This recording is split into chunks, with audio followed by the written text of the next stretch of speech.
자, 복습 한번 해보도록 하겠습니다. 자, 마태복음, 마가복음, 누가복음, 요한복음 이렇게 네 복음서가 있는데 마태복음은 뭘로 오신 예수님이라고 이야기를 했었죠? 왕으로 오신. 마가복음은 종으로 오신 예수님. 누가복음은 인간, 사람으로 오신 예수님에 대해서. 요한복음은 하나님의 아들이신 예수님에 대해서 이야기를 한다라고 했는데, 자, 여러분 퀴즈 하나만 내볼까요? 복음서들의 내용이 다르다고 해서 뭐는 진짜고 뭐는 가짜고 그런 걸까요? OX. 혹시 O라고 생각하시는 분은 괜찮습니다. 지난주 거 들으시면 돼요. 괜찮아요. 그럴 수도 있어요. 근데 그런 게 아니고 각자가 이제 강조하는 방향이 다르니까, 목적과 의도가 다르니까 이제 그렇게 보일 수밖에 없는데, 마태복음은 왕으로 오신 예수님에 대해서 이야기를 한다고 했습니다. 그래서 마태복음 1장에 보니까 뭐가 나오죠? 1장 1절부터 족보가 나옵니다. 족보가 나오는데 이 족보가 누구로부터 시작한다고 했죠? 아브라함으로부터 시작해서 누구로 끝납니까? 예수님의 족보니까 예수님에서 끝나겠죠. 근데 특징이 있다고 했어요. 14, 14, 14 이렇게 나뉜다라고 했는데, 요거는 마태가 의도한 거다 아니다? 의도를 했다. 왜냐? 중간에 왕들의 이름이 생략되어 있습니까? 안 되어 있습니까? 몇 명 생략되어 있게요? 자, 4, 5, 6 중에 하나입니다. 5명이 생략이 되어 있거든요. 5명. 근데 그것도 뭐 그 왕들이 악하다 이런 게 아니라 마태가 일부러 5명을 뺀 거예요. 뭐 의도가 있었는지 없었는지는 나중에 천국 가서 한번 물어보는 걸로 하고 모릅니다. 의도는 정확하게 뭔지는 모르겠지만 5명을 생략해서 14라는 숫자를 맞췄고, 그 다음에 이게 14, 14, 14라고 했잖아요. 그러면 성경책 한번 보시면 아브라함부터 11절에 있는 여고냐와 그의 형제들까지 가면은 사실은 대수로 따지면 13대예요. 어떻게 계산해야 될지 좀 다르지만. 그리고 저기 어딨냐, 12절에 바벨론으로 사로잡혀간 후에 죄송합니다. 제가 또 착각을 했어요. 2절에 아브라함부터 6절에 다윗 왕까지는 14대가 아니라 대수로 따지면 원래 13대가 되어야 합니다. 그리고 다시 12절로 돌아와서 12절에 보시면 바벨론으로 사로잡혀간 후에 여고냐부터 시작을 하잖아요. 여고냐는 이미 앞에서 이야기했기 때문에 한 대가 넘어갔다라고 봐야 하는데, 다시 여고냐부터 시작을 해가지고 일부러 14를 맞추고 있어요. 자, 이 의도는 뭐냐면은 다윗 왕의 계열에 따라 오셨다라는 것을 증거하기 위해서. 그래서 여러분 제가 그때 말씀드렸는지 안 드렸는지 기억이 안 나는데 1장 1절부터 1장 17절까지 제일 많이 나오는 이름이 누구게요? 우리가 아무 생각 없이 읽으면 당연히 예수님이라고 생각을 하게 될 텐데, 예수님이 아닙니다. 다윗입니다. 다윗의 이름이 훨씬 더 많이 강조가 돼요. 왜냐? 예수님이 오신 것도 중요하지만 예수님이 어떻게 오셨냐를 보여주기 위해서 이 족보를 기록했기 때문에 조금 그런 의도들이 들어있다. 뭐 오늘 이 이야기를 길게 할 건 아니고, 어쨌든 그렇게 마태복음은 왕으로 오신 예수님, 그리고 이 왕이라고 하는 것은 약속된 메시아를 이야기를 하는 거거든요. 예수님이 구약에서부터 약속하신 메시아다라고 하는 거를 마태복음을 강조를 하고 싶었던 거예요. 그래서 제가 지난번에 말씀드린 특징이 뭐냐, 마태복음에는 구약의 말씀이 많이 인용이 되어 있다. 여러분들 혹시 성경책에 관주라고 하는 거 아시죠? 자그마한 글자로 뭐 기역, 니은, 뒷글, 리을 되어 있고 밑에 뭐 어떤 사본에는 뭐시기 적혀 있는 그런 성경책이 있는 걸 보시면 마태복음에 구약이 굉장히 많이 인용이 되어 있다라는 것을 알 수가 있습니다. 마태가 자기 구약 말씀 많이 한다고 자랑하려고 인용을 했을까요? 아니죠. 그런 게 아니라 예수님이 구약에서부터 그렇게 줄기차게 이야기를 하던 그 메시아다라는 거를 마태는 이야기를 하고 싶었던 거예요. 자, 근데 왕으로 오신 메시아다라고 하면은 우리의 머릿속에 드는 생각은 보통 우리가 일반적으로 알고 있는 왕, 군주 이런 느낌인데, 여러분 혹시 성경책이 있으시면 잠깐 앞으로 확 가서 신명기 한번 펴봅시다. 우리 얼마 전에 묵상했던 신명기 몇 장을 펴시냐면 17장을 한번 펴볼까요? 신명기 17장. 자, 17장 14절을 한번 봅시다. 17장 14절에 보시면 혹시 소제목이 있으신 성경책 가지신 분 계시다면 소제목이 뭐라고 되어 있습니까? 이스라엘의 뭐요? 왕에 대해서 이야기를 하고 있는데, 자, 우리가 구약 말씀을 잘 살펴볼 때 왕의 제도를 되게 부정적으로 우리가 구약 성경에서 많이 이야기를 하거든요. 왜냐하면 하나님께서 사울을 왕으로 세우셨다가 이렇게 버리시기도 하고, 그 다음에 왕들이 원체 분열왕국 때 이렇게 하고, 또 사울이 왕이 세워질 때 사람들이 막 원해서 사울 왕으로 세워져 부정적으로 생각하기가 쉬운데, 사실 하나님께서는 이미 이스라엘에게 왕을 세워주실 생각을 하고 계셨어요.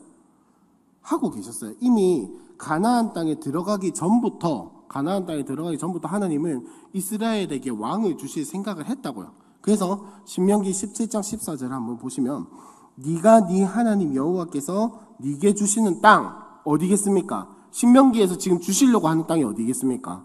가나안 땅이겠죠. 이스라엘 백성에게 주려고 하는 그 가나안 땅에서 그 땅에 이르러 그 땅을 차지하고 거주할 때, 즉 가나안 땅에 이스라엘 백성들이 가서 도착을 하고 정복 전쟁을 하고 거기서 기반을 닫고 살아갈 때, 거주할 때, 만일 우리도 이스라엘 백성을 말하는 겁니다. 이스라엘 백성들 그 주변 나라에 사는 민족들 같이 우리 위에, 이스라엘 위에 왕을 세워야겠다는 생각이 나거든.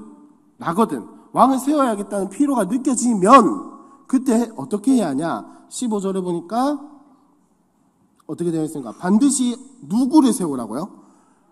하나님께서 택하신 자. 그 증거가 뭡니까? 하나님께서 택하셨다는 증거. 혈통, 족보, 능력, 키, 외모? 아무것도 아니죠. 뭐였습니까, 여러분? 사울에게 기름 부을 때, 답을 이야기해버렸네요. 기름 붓는 거, 기름 부음. 그게 증거예요. 하나님께서 택하신 사람이 누구냐? 뭘 증거로 내세울 거냐? 증거가 없다면 자기 마음대로, 내가 왜 우리나라에 예수가 20몇 명이 있다고 하잖아요. 그런 것처럼 내가 예수다, 내가 왕이다, 내가 하나님께서 택하신 자다 이러고 나타나면 곤란한데, 그 증거가 뭐였습니까? 기름 붓는 거. 자, 그렇게 해서 그 몇 가지 조건이 있습니다. 15절에 보시면 첫 번째는 네 형제 중에서 한 사람을 해라. 이스라엘 백성 중에서 한 사람을 하라는 거죠. 16절에 한번 보시면 두 번째 조건이 뭐냐? 병마를 많이 돌아두지 마라. 그 다음이 뭐냐면 애굽으로 돌아가게 하지 마라. 병마를 많이 얻으려고 애굽으로 돌아가게 하지 마라. 그 다음에 17절에 보니까 아내를 많이 두지 마라. 17절에 끝 뒤에 보면은 은금을 많이 쌓지 말라. 근데 여러분 잘 생각을 해보시면요, 이거는 이때의 왕들이랑은 전혀 다른 길이었어요. 여러분 생각해보세요. 옛날에 로켓이 있었습니까? 아니면 미사일이 있었습니까? 탱크가 있었습니까? 뭐가 있었습니까? 나라가 강해지려면, 나라가 침략을 안 받고 살아남으려면 왕이 군대를 많이 만들어야 했어요. 말도 많아야 했고, 마차도 많아야 했고, 사람도 많아야 하고, 창도 칼도 방패도 많아야 했단 말이죠. 근데 지금 여기서 말하는 왕의 조건이 뭡니까? 병마를 많이 두지 말라. 심지어는 애굽으로 돌아가지 말라라고 이야기를 하잖아요. 근데 이때는 애굽이 굉장히 강한 강대국이었거든요. 쉽게 말하면 애굽이랑 동맹 맺을 생각을 하지 말라는 거예요. 애굽을 의지하지 마. 애굽 가가지고 왜 옛날 그런 이야기, 병사 4천을 빌려주십시오, 이런 이야기 많이 하잖아요. 옛날 우리나라 사극이나 이런 데 보면 그런 거 하지 말라는 거예요. 그리고 그 다음에 아내를 많이 두지 말라라고 하는데, 여러분 그 아내를 많이 두지 말라는 거에 솔로몬이 이렇게 안 했죠. 그죠? 솔로몬이 아내를 많이 두었잖아요. 근데 솔로몬이 혹시 아내를 많이 둔 이유를 혹시 아시나요? 솔로몬이 미쳐서 혹은 뭐 솔로몬이 너무 이렇게 막 들끓어 올라서? 아니죠. 솔로몬은 사실 어떻게 보면 합리적인 선택을 한 거예요. 뭐였냐면 다른 나라의 공주들을 자기의 아내로 데리고 와서 다른 나라랑 외교 정책을 펼친 거예요. 세상에 어느 아빠가 아무리 뭐 그때는 애들이 많다고 하지만은 세상에 어느 아빠가 자기 딸이 있는 나라에 쉽게 쳐들어가겠습니까? 그죠? 그거를 노리고 솔로몬이 다른 나라의 공주들을 막 데리고 와서 결혼을 한 거예요. 굉장히 합리적이고 지극히 정치적인, 지극히 그 통치의 영역에서만 생각해보면 지극히 당연한 걸 한 건데 하나님이 말씀하시는 건 달랐다라는 거죠. 그래서 결국 솔로몬이 어떻게 됐습니까? 그 다른 나라 종교들을 허용을 해버리게 되잖아요. 그래서 이스라엘이 여호와 하나님에 대한 신앙이 아니라 다른 우상들에 대한 신앙이 들어오게 되는 결정적인 어떤 뭐랄까요, 물꼬를 틔워준 게 솔로몬의 외교 정책이었단 말이죠. 그러니까 하나님께서는 인간의 그런 죄성을 아시기 때문에 아내를 많이 두지 말라고 했는데 솔로몬은 그렇게 됐다는 거. 뭐 이야기가 길었는데 어쨌든간 자, 이렇게 하지 말라고 일반적인 왕들과는 전혀 다른 모습을 제시하면서 하나님이 왕에게 요구하는 행할 것이 있습니다. 뭐냐면은 18절에 한번 보시면 그가 왕위에 오르거든 이 율법서의 등사본을 레위 사람 제사장 앞에서 책에 기록하여 평생에 자기 옆에 두고 읽어 그의 하나님 여호와 경외하기를 배우며 이 율법의 모든 말과 이 규례를 지켜 행할 것이라. 그리하면 그의 마음이 그의 형제 위에 교만하지 아니하고 이 명령에서 떠나 좌로나 우로나 치우치지 아니하리니 이스라엘 중에서 그와 그의 자손이 왕위에 있는 날이 장구하리라 라고 되어 있습니다. 이걸 쉽게 한번 이야기를 해볼까요? 여러분 예를 들어서 이런 겁니다. 우리나라에 대통령이 없어요. 그러니까 대통령이라는 제도 자체가 없어. 근데 우리나라 국민들이 막 살아가다 보니까 다른 나라 보니까 뭐 대통령도 있고 뭐 하여튼 여러 가지 있잖아요. 그래서 우리나라는 대통령이라는 제도를 좀 대통령 세워야겠다. 그렇게 해서 좀 우리나라를 이렇게 체계를 잡아 나가야겠다 이런데 하나님께 기도했더니 하나님이 하시는 말씀이 이건 거예요. 자, 대통령은 국회도 만들지 말고 군대도 조직하지 말고 그렇다고 뭐 삼권 분립 뭐 이런 것도 크게 신경 쓰지 말고 뭐부터 하냐? 사람들을 이 왕을 세워서 이 왕이 딱 되자마자 뭐부터 하냐? 어디 교회 목사님한테 데리고 가서 그 앞에서 성경 필사하게 한 다음에 성경 필사한 걸 가지고 그 성경책을 옆에 끼고 딴 거 하지 말고 이 하나님 말씀 잘 따르고 순종하고 예배하고 이런 거에만 집중하게 만들어라. 이런 이야기와 다를 바가 없다라는 겁니다. 그렇다면 여러분은 그런 대통령 세우시겠습니까? 살짝 애매하죠. 그죠? 성경의 말씀대로라면 그렇게 해야 할 것 같은데 실질적으로 생각을 해보면 그거는 좀 뭔가 아닌 것 같고, 그죠? 애매하죠. 근데 하나님께서 원하시는 왕은 바로 그런 거였다는 겁니다. 자, 이 이야기를 왜 하냐? 이스라엘 백성들은 왕이라고 하면 이런 사고관에서 벗어나지 못했다라는 거예요. 유대인들은. 이스라엘 사람들. 자, 이 신명기의 역사로부터 시작하는 모든 이스라엘 백성들은 메시아 이꼴 왕이라고 생각을 했을 거예요. 메시아 이꼴 왕. 메시아 이꼴 왕인데 사람 같은 왕이 아니라 우리를 언젠가는 구원해 줄 왕. 하나님 나라의 왕. 단어는 똑같지만 의미는 전혀 다르게 생각했다는 겁니다. 자, 그래서 유대인들의 시대에 메시아를 어떻게 생각을 했습니까? 예수님 보고 가장 바란 게 뭐예요? 사람들이. 성경의 이야기 여러분 잘 아시는 것처럼 이 신약, 마태복음부터 시작하는 이 신약의 유대인들이 예수님에게 가장 바란 게 뭡니까? 병 고쳐주세요. 병 고쳐주세요. 내 문제 해결해 주세요. 우리를 로마의 압제에서 벗어나게 해주세요. 이 이야기가 가장 유대인들이 많이 했던 이야기예요. 그래서 여러분 아시잖아요. 마태복음부터 요한복음까지 이야기 쭉 살펴보시면 예수님 저의 죄를 용서해 주세요. 예수님 저를 죄에서 구원해 주세요. 예수님 제 죄 좀 어떻게 해결해 주세요 라고 하는 사람들은 있습니까 없습니까? 처음부터 그렇게 다가온 사람들은 없어요. 예수님이 말씀하시는 걸 듣고 병을 고쳐주시는 걸 듣고 그때 깨닫는 거지, 처음부터 예수님 내 죄 문제가 너무 가득하고 내 죄성이 너무 가득해서 어떻게 해야 할지를 모르겠는데 예수님 저 좀 살려주세요. 예수님 제가 예수님을 볼 수도 없는 죄인인 건 알지만 그래도 저를 긍휼히 여기셔서 저를 죄에서 구원해 주십시오 라고 하는 사람들 아무도 없어요. 예수님 제가 참 부끄러운 사람이지만 제 병을 낫게 해주십시오. 예수님 제가 참 부끄럽고 어디 가서 내놓기도 좀 그렇고 사람들이 저를 무시하고 이렇게 하지만 저의 문제에서 구원해 주십시오. 저의 문제를 해결해 주십시오 하는 사람들은 많았어요. 거의 대부분이었어요.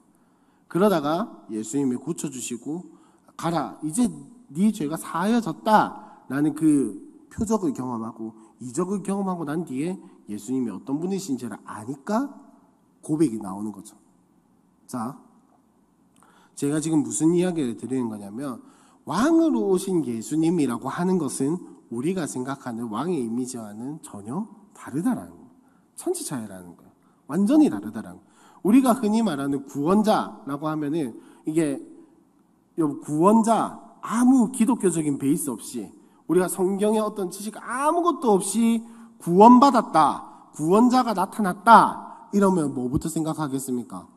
내 문제를 해결해 준다든지 어려움을 고쳐준다든지 병을 낫게 해준다든지 이런 것들을 생각하기 마련인데 성경에서 이야기하는 왕, 성경에서 이야기하는 구원자, 성경에서 이야기하는 메시아는 전혀 다르다라는 거야. 그러면 무슨 말이냐? 이때 유대인들은 예수님에 대해서, 예수님이 아니라 메시아에 대해서 완전히 잘못된 인식을 하고 있었다라는 거죠. 그렇기 때문에 예수님이 가르치시는 게 너무너무 어려운 거예요. 너무너무 어려운 거예요. 여러분, 우리 솔직하게 한번 이야기를 해봅시다. 성경책 읽으면 어렵죠. 왜 어려울까요? 여러분, 말이 어려운 건가요? 내용이 어려운 건가요? 말이 어렵죠. 쉬운 성경이나 다른 성경으로 읽으면 좀 낫죠. 좀 낫죠. 그렇다고 여러분, 여기에 있는 의미들이 이해가 안 되는 게 있습니까? 간혹 가다 있죠. 간혹 가다 있죠. 없다고 말하기는 좀 그렇죠, 여러분. 왜냐? 근데 그 이해 안 되는 것도 우리랑 약간 문화가 다르니까 이해가 안 되는 거지. 예수님이 뭐 구원자다, 뭐 하나님 나라는 이렇다 저렇다 이러는 거 혹시 뭐 거부감이 생긴다든지 그런 거 없으시죠? 왜일까요? 왜일까요? 왜일까요? 그거는 한 번도 생각 안 해보셨죠? 왜 나는 이 성경 말씀이 하나도 거부감이 없지? 왜 나는 이 성경 말씀이 의심이 안 되지? 왜 나는 이 성경 말씀이 되게 당연하게 느껴지지? 여러분, 근데 한번 잘 생각을 해봅시다. 우리의 신앙이 조금 요동을 칠 때 묵상하면 보통 무슨 생각이 듭니까? 저는 어떤 생각이 드냐면 그래서 어쩌라고. 죄송하지만 솔직하게 이야기해서 그래서 어쩌라고 하는 생각이 들어요. 이 말씀이 이런 의미인 것도 알겠고, 그래 묵상을 뭐 여태까지 묵상해오던 게 있으니까 묵상을 하면 이 말씀이 나한테 무슨 말씀을 하는지도 알겠고 알겠는데 그래서 뭐 어쩌라고. 이게 나랑 무슨 상관인데? 여러분, 근데 그것도 참 은혜인 게 뭐냐면 유대인들이 진짜 한번 잘 생각해봅시다. 지금 저기 중동 땅에 있는, 비하하는 게 아니고 중동 땅에 있는 유대인들이 지금 와서 이 신약 성경을 읽으면 뭐라고 생각을 할까요? 여러분, 그건 아시죠? 지금 유대인들은 예수님을 아직도 기다리고 있는 거, 아직도 메시아 기다리고 있는 건 알고 계시죠? 신약 성경에 너무나도 이 성경책이 진짜 너무나도 뭐랄까요? 우리가 보기에는 밝히 너무 당연하게 이게 예수님의 뭐 메시아에 대한 이야기가 아니면 뭐가 메시아에 대한 이야기인데? 라는 이야기가 나올 정도로 명확하게 이야기를 하고 있음에도 불구하고, 그리고 유대인들이 이걸 안 읽었을까요? 모를까요? 지금 유대인들이 아니요. 어쩌면 우리보다 더 잘 알 수도 있어요. 왜냐하면 진짜 철저하게 공부를 했을 거거든요, 이 사람들. 그럼에도 불구하고 그 사람들 아직도 메시아를 기다리고 있어요. 왜? 첫 번째, 제일 큰 건 뭐냐면 우리가 예수를 만나고 예수를 믿고 성령님이 내 안에 오셔서 이 말씀이 깨달아지게 하시기 때문에, 이 말씀이 믿어지게 하시기 때문에, 성령님이 내 눈에, 내 생각에, 내 머리에, 내 마음에 지혜를 주시고 깨닫게 하셔서 이거를 조금 어려운 말로 성령의 조명하심이라고 이야기를 하거든요. 성령의 조명하심이 있기 때문에 이 성경 말씀이 보이는 건데, 유대인들은 그게 아니라는 겁니다. 그리고 두 번째 이유는 뭐냐면은 메시아를 잘못 알고 있기 때문에. 메시아, 아직도 그 사람들은 그렇게 생각할 거예요. 우리의 문제를 해결해 줄 왕. 맞죠? 우리 문제를 해결해 주시는 건 맞는데, 우리가 알고 있는 우리의 문제는 죄의 문제고, 죄의 문제고, 그 사람들이 알고 있는 문제는 뭘까요?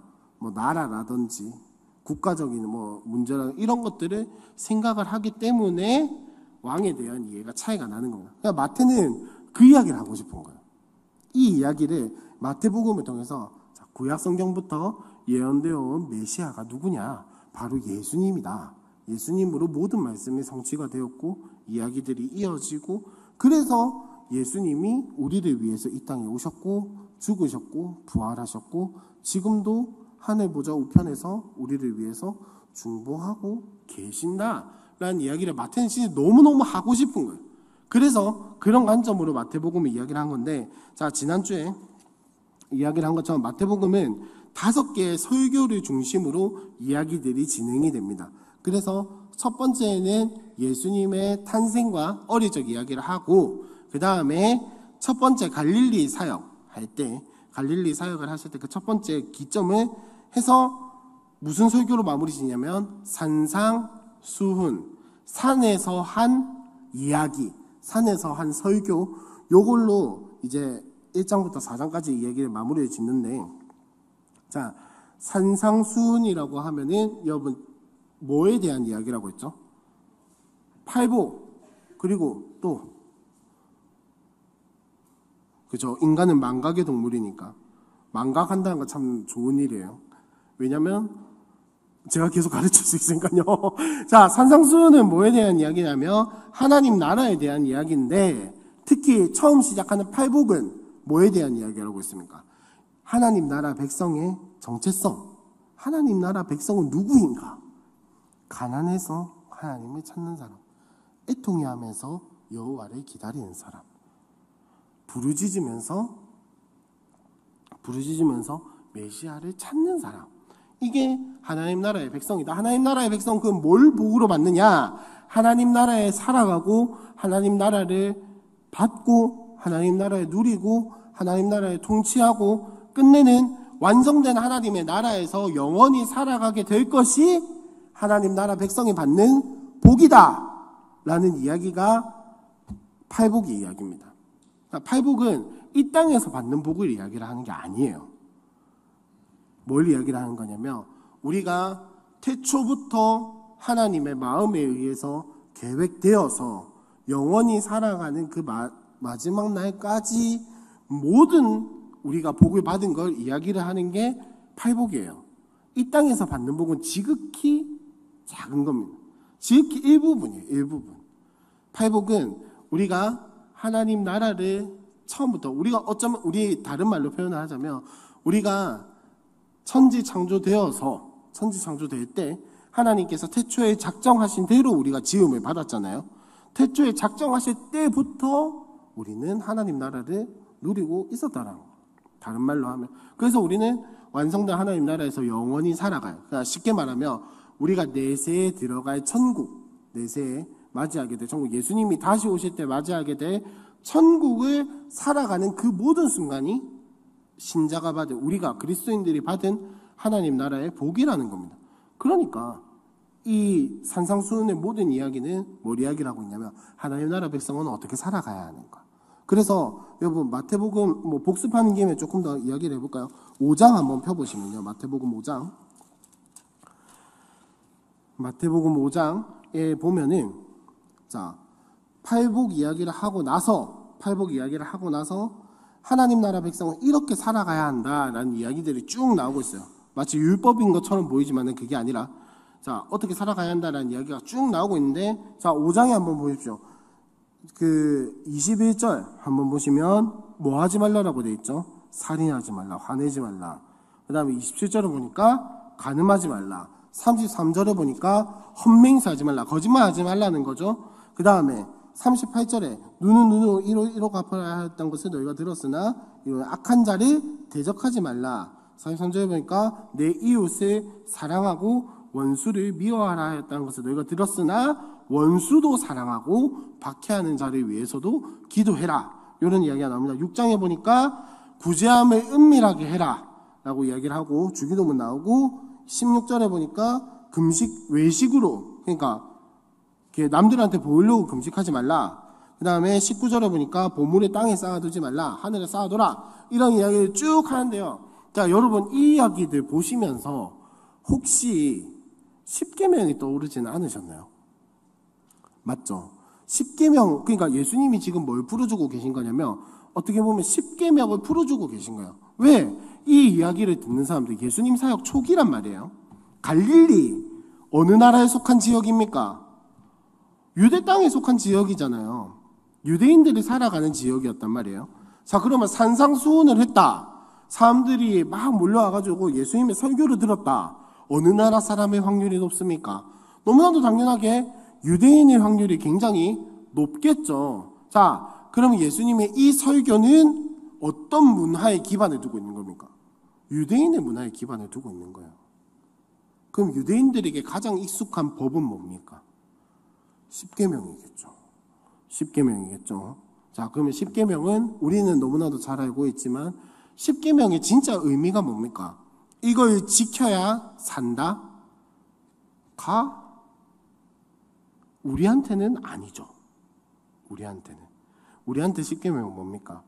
우리가 살아가는 이 땅의 삶, 그리고 앞으로 살아갈 그 영원히 살아갈 하나님 나라를 살아가는 그거에 대한 어떤 한 지침서, 안내서, 가이드북이란 말이에요.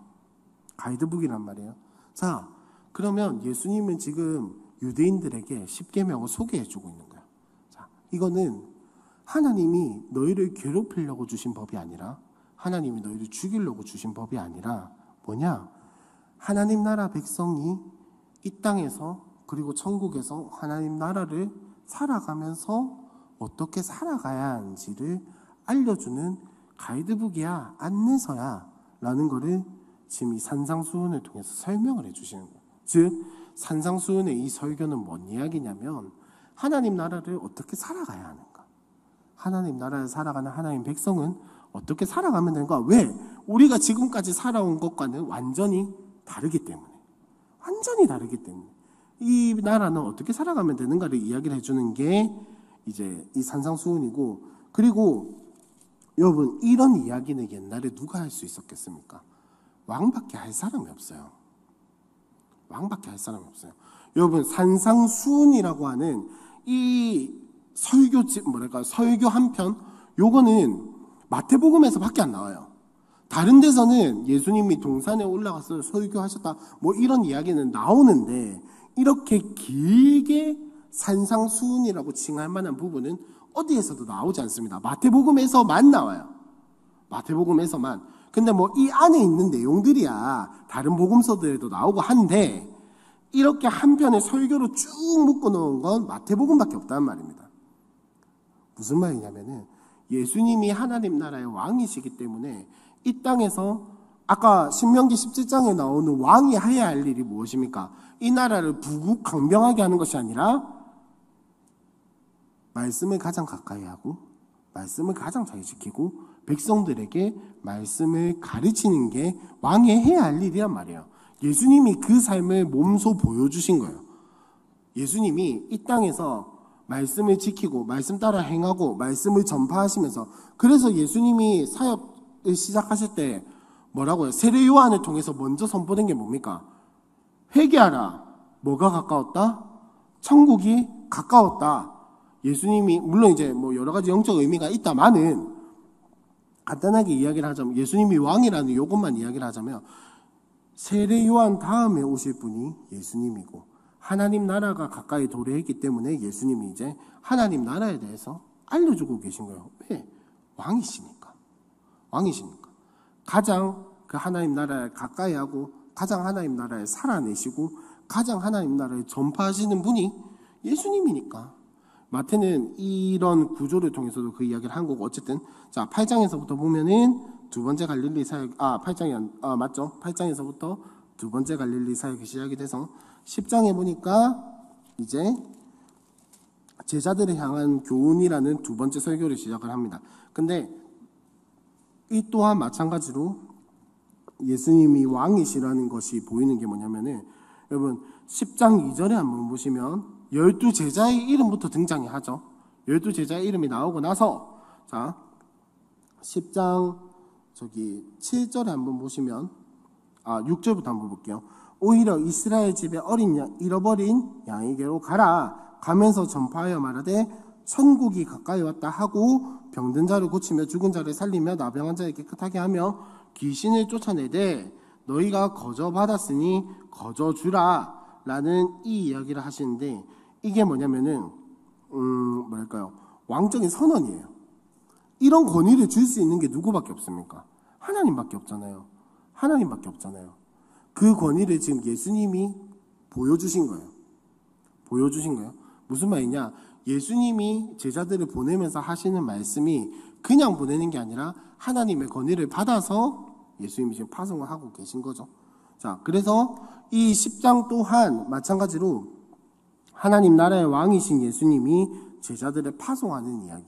자, 그러면 우리도 마찬가지죠. 우리도 이 권위를 이어받아서, 예수님이 보내신 이 제자들의 권위를 이어받아서 우리 또한 마찬가지로 이 10장에서 명령하신 것들을 이 땅에서 살아야 한다, 살아야 되지 말아야 한다? 살아야 한다, 살아야 한다라는 거. 그래서 그리스도인들의 중요한 두 가지 의미가 전도와 선교가 있어야 한다는 겁니다. 그냥 교세 넓히자 이 이야기가 아니라, 여러분 전도와 선교는 비슷한 맥락이라고 할 수 있겠는데, 잘 생각을 하셔야 하는 게, 전도해서 사람을 많이 데리고 오자, 물론 그것도 필요합니다. 필요한데 가장 본질적인 건 뭐냐면 나를 통해서 하나님 나라가 전해지는 거예요. 나를 통해서 복음이 전해지는 거예요. 듣고 그 사람이 그걸 듣고 예수를 믿냐 아니냐는 나에게 달려있는 것이 아니라 하나님께 달려있는 거예요. 내가 해야 할 건 뭐냐? 회개하라. 이 예수님 때의 식으로 표현하자면 회개하라. 천국이 가까이 왔다 라고 선포를 해야 하는 겁니다. 그러나 우리의 죄성은 전도를 하고 싶습니까? 안 하고 싶습니까? 솔직하게 말해서 솔직하게 이야기합시다. 우리 여기서까지 안 하고 싶죠. 안 하고 싶죠. 왜? 쪽팔리는 일도 생길 거고 귀찮은 일도 생길 것 같고 어려움도 당할 것 같고, 괜히 내가 전도해가지고 직장에서 불이익을 당할 것 같기도 하고, 괜히 안 먹어도 될 욕 드려야 할 것 같기도 하고. 근데 여러분 죄송하지만 제가 지금까지 이야기한 우리의 이 껄끄러움들이 다 예수님이 당하셨던 거예요. 이 말한 껄끄러움들 다 예수님은 당하셨어요. 예수님 복음 전하다가 유대인들 와가지고 괜히 시비 걸고, 그죠? 야, 그냥 쉽게 말하면 이거잖아요. 바리새인들, 사두개인들이 와가지고 예수님 보고 시비 건 게 뭡니까? 야, 네 말 똑바로 해라, 임마. 이거잖아요. 솔직하게 까놓고 이야기해서, 야, 네 말 똑바로 해라.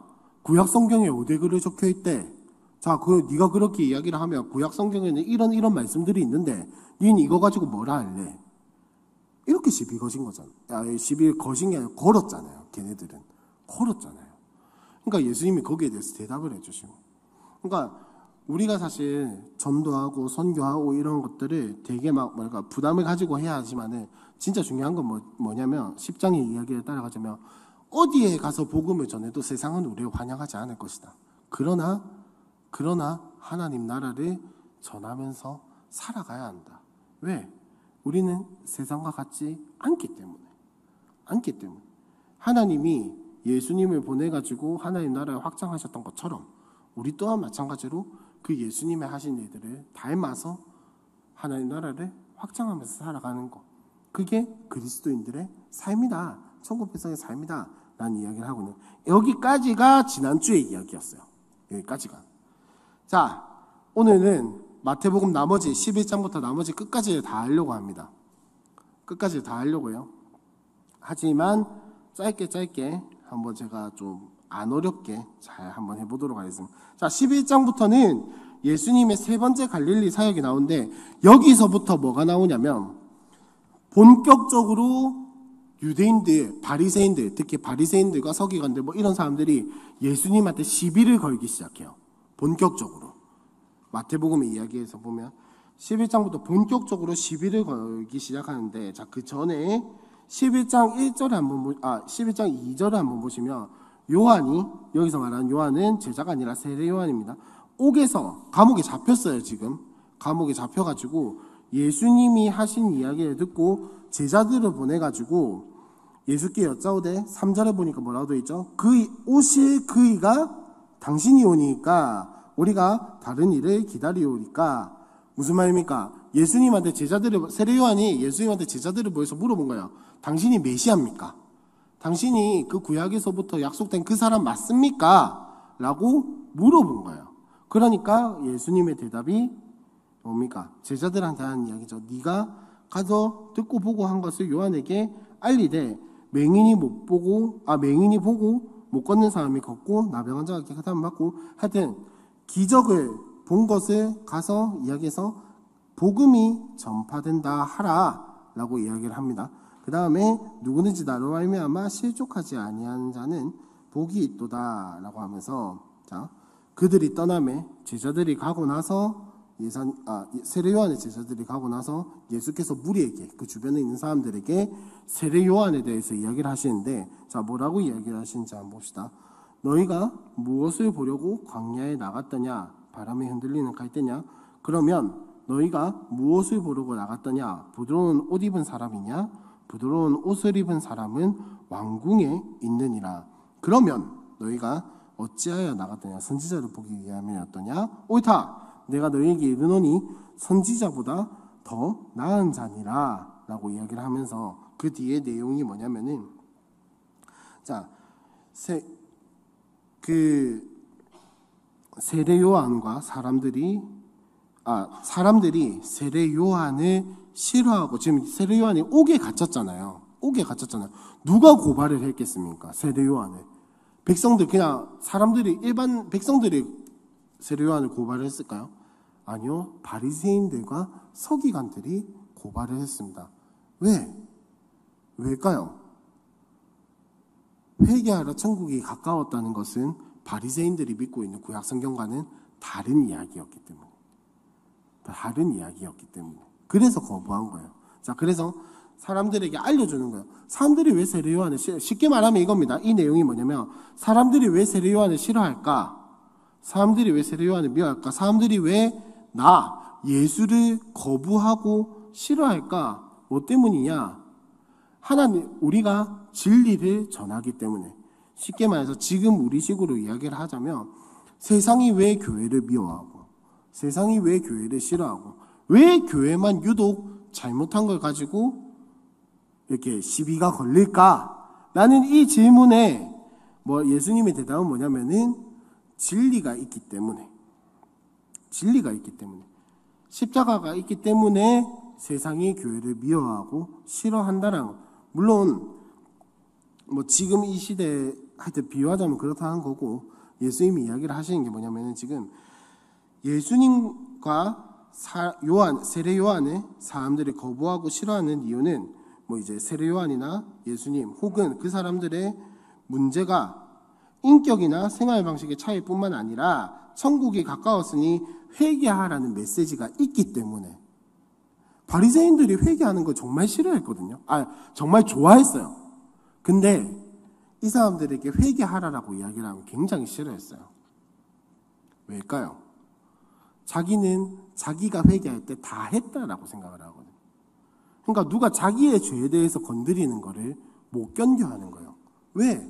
나는 지난주에 말씀드렸죠. 저희 구서역 2번 출구 앞에 가가지고, 하나님, 내 오늘 누구 도와줬고, 지하철에서 누구 무거운 짐 옮기는 거 도와줬고, 하나님, 내가 오늘 회개 기도를 30분 했고, 금식 기도를 한 3일째 하고 있고, 이렇게 기도하면서 바리새인들과 서기관들, 그리고 그때 종교 지도자들은 다 내가 괜찮다라고 생각을 하고 있었단 말이에요. 근데 그 사람들에게 회개해라 라고 이야기를 하면 딱 걸리기 마련이라는 거죠. 그래서 그렇다는 거고, 자, 그래서 예수님은 세례 요한에 대해서 이 사람이 어떤 사람이냐, 헛소리를 하는 사람이 아니라 메시아가 오실 길을 예비하는 자다라고 이야기해요. 여기까지는 예수님이 직접적으로 자기가 메시아다라는 이야기를 잘 안 하세요. 자, 그 다음에 보시면은 20절부터는 회개하지 않는 자, 즉 쉽게 말해서 하나님 나라를 받아들이지 않는 자들에게 화가 있을 것이다 경고를 하시는 건데, 자, 예수님은 아들의 소원대로 계시를 받은 자, 즉 예수님을 통해서 하나님의 말씀을 믿게 된 자 외에는 하나님을 아는 자가 있을 것이다 없을 것이다? 없을 것이다. 그러니까 우리가 성경을 보고 너무나도 당연하게 예수님을 믿게 되는 것 또한 예수님이, 여기에 표현대로 하자면 예수님의 소원대로 우리가 예수님을 믿게 되었던 거랍니다. 무슨 말인지 이해하셨죠?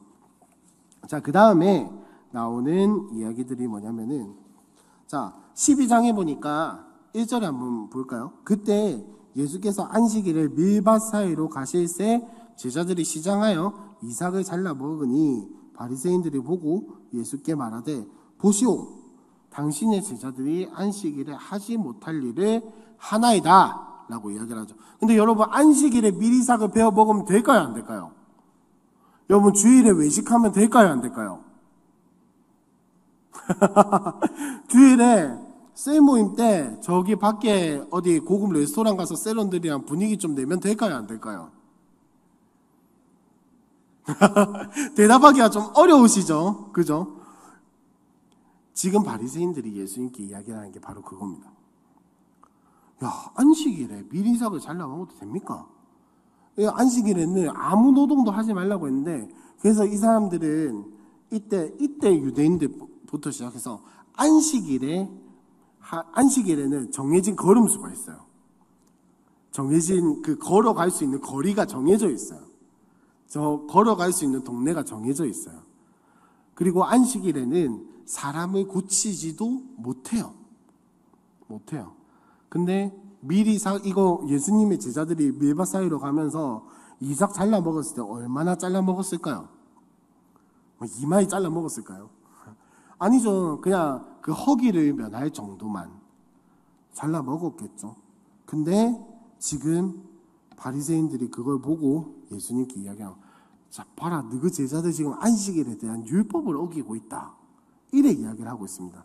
근데 여러분, 안식일에 대한 율법에 밀이삭 잘라 먹지 말라 이런 이야기가 신명기, 민수기 뭐 이런 데 있습니까? 없죠. 그럼 이건 누가 만든 법일까요? 유대인들이 만든 법이에요. 그러니까 뭐 유대인들이 만들었다고 해서 그게 쓸모가 없다 이런 이야기는 아닌데, 지금 예수님이 이 뒤에 하는 이야기가 뭡니까? 다윗의 예를 들면서, 왜냐하면 다윗은 유대인들에게 정말 진짜 신과 같은 존재거든요. 하나님 그 다음, 어쩌면 하나님 그 다음이라고 생각할 수도 있어요. 그런 다윗이 어떻게 했냐, 봐라, 자기와 함께한 자들하고 시장할 때 어떻게 했느냐, 하나님의 전에 들어가서 제사장 외에 함께한 자들이 먹어서는 안 되는 진설병을 먹었다. 쉽게 말하면 이겁니다. 야, 다윗도 저 먹으면 안 되는 진설병 먹고 다 했는데 이게 무슨 큰 문제냐, 쉽게 말하면. 자, 그 다음에 보면은 6절에 내가 너희에게 이르노니 성전보다 더 큰 이가 여기 있느냐, 나는 자비를 원하고 제사를 원하지 아니하노라 하신 뜻을 너희가 알았더라면 무죄한 자를 정죄하지 아니하였으며 인자는 안식일의 주인이랴 하시니라 라고 이야기를 하시는데, 이것만 읽으면 무슨 의미인지 조금 어렵죠. 그 다음에 나오는 이야기를 한번 봅시다. 자, 일단 이 뜻은 차치하고, 자, 9절에서 거기에서 떠나가지고 그들의 유대인들의 회당에 들어갔는데 한쪽 손 마른 사람이 있는지라 사람들이 예수를 고발하려 물어 이르되 안식일에 병 고치는 것이 옳으니까 라고 물어봅니다. 자, 지금 사람들이 이야기랑 예수님한테 트집을 한번 잡아보려고, 자, 안식일에 이 손 마른 사람을 고쳐주는 게 맞습니까? 틀립니까? 라고 이야기를 해요. 자, 근데 거기에 대한 예수님의 대답이 뭐죠? 너희 중에 어떤 한 사람이 양 한 마리가 있어 안식일에 구덩이에 빠졌으며 끌어내지 않겠느냐? 사람이 양보다 얼마나 더 귀하냐? 그러므로 안식일에 선을 행하는 것이 옳으니라 하시고, 여기에서 조금 이해를 곁들이고자 안식일에 양을 구하고 말고 이런 자세한 것은 사실 성경에 나와 있잖아요. 그럼 그 자세한 것들은 어디에 나와 있냐? 우리 탈무드 많이 들어보셨죠? 탈무드. 유대인들에게 성경의 약간 해설집, 율법의 해설집 같은 것들이 존재했어요. 그래서 거기에는 뭐라고 안식일에 아무 노동도 하면 안 되는데 예외 규정이 있어요. 예외 규정. 예를 들어서 이겁니다. 길 가다가 내 자녀가 발을 헛디뎌가지고 우물가에 빠져요. 그러면 안식일이니까 그냥 가만히 내비둬요? 아니죠. 꺼내야죠. 안식일에 내 양이 갑자기 울타리에 넘어가지고 막 도망치는, 그럴 일은 없겠지만 막 울타리에 넘어서 도망치는데 어딘가에 빠질 것 같아. 노동하면 안 되니까 그냥 안식일인데 어떡하지? 이러고 있을 수 있겠습니까? 아니죠. 그런 급한 상황이 있으면 생명을 살리기 위해서 혹은 뭔가를 지키기 위해서 노동을 하는 건 허락이 됐단 말이에요. 진짜 유대인들이 얼마나 지독하냐면 아마 예를 들어서 웃자고 하는 이야기지만 땀 몇 방울이 아마 그런 기준이 있었을 거예요.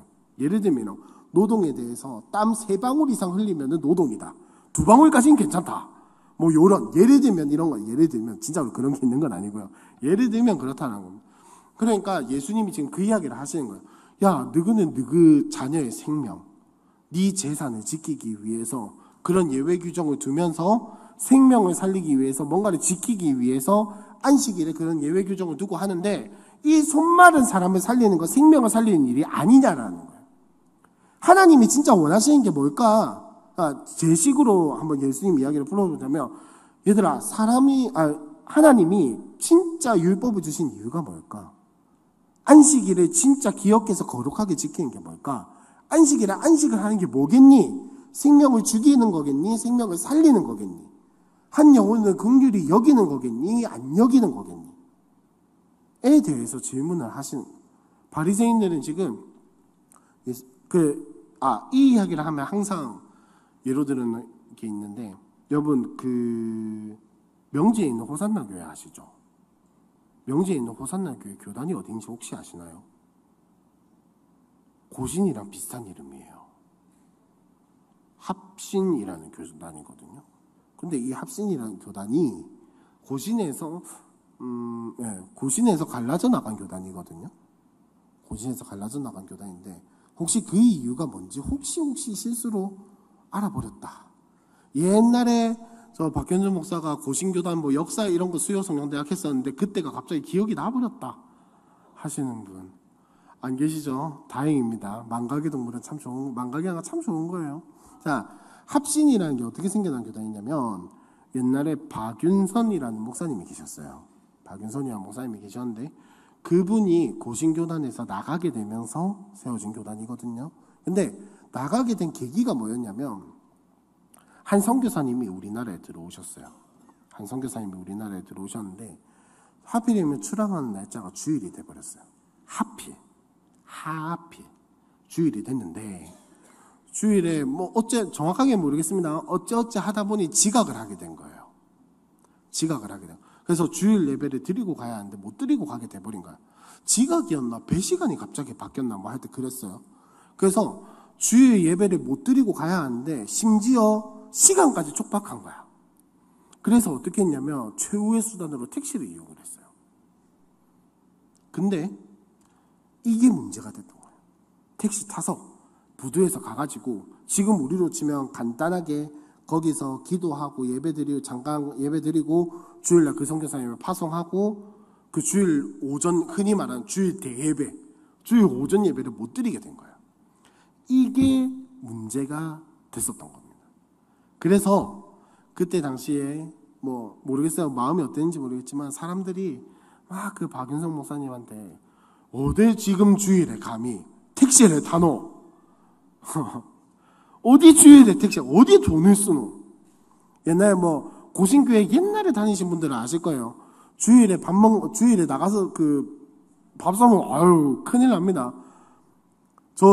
제가 중학교 때 교회를 다녔는데 제가 중학교 때면 한 그래도 20년 정도 전? 한 10몇 년 전?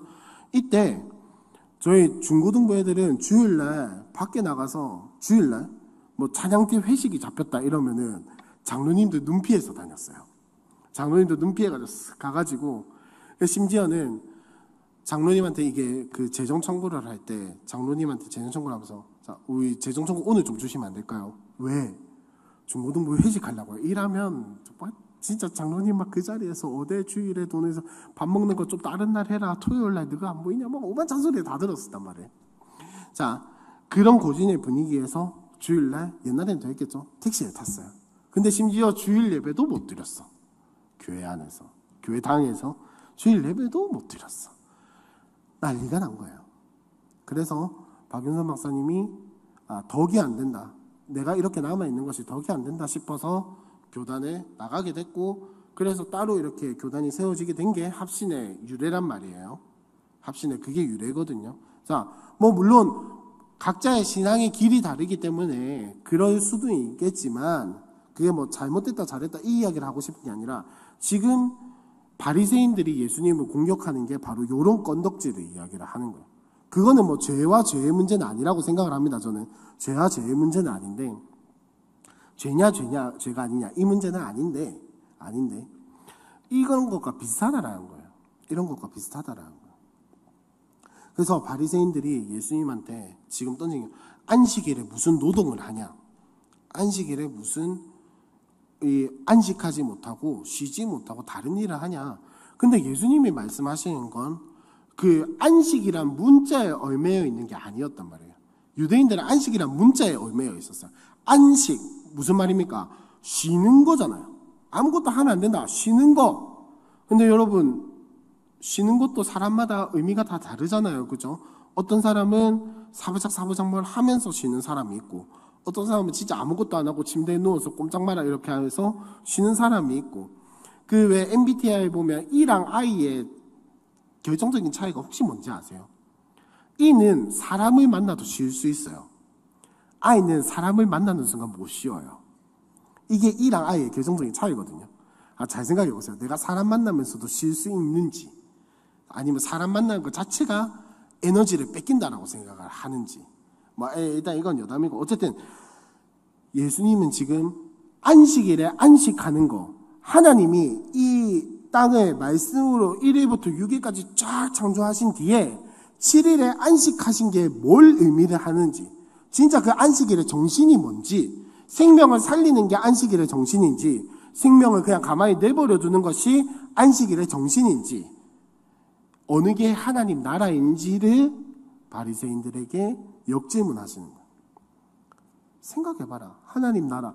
만약에 하나님이 여기, 우리 왜 그런 말 자주 하잖아요. 네 예수님이라면 어떡할래?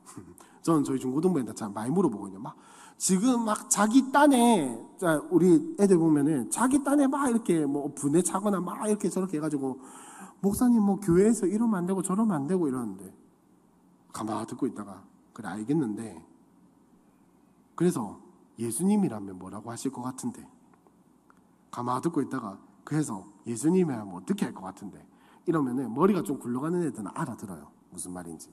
즉 지금 이 이야기는 11장과 12장의 이야기는 진짜 하나님 나라, 반대하는 그 사람들에게, 바리새인들과 서기관들 같이 자기네들의 안식일의 규정을 가지고 문자를 가지고 성경을, 이 구약 성경을 그렇게 이해해서 반박하는 그 사람들에게 진짜 십계명의 정신이 무엇이냐, 하나님 나라의 정신이 무엇이냐, 하나님이 이 율법을 주신 진짜 그 마음과 의도가 무엇이냐 라는 것을 이야기를 하고 있는 겁니다.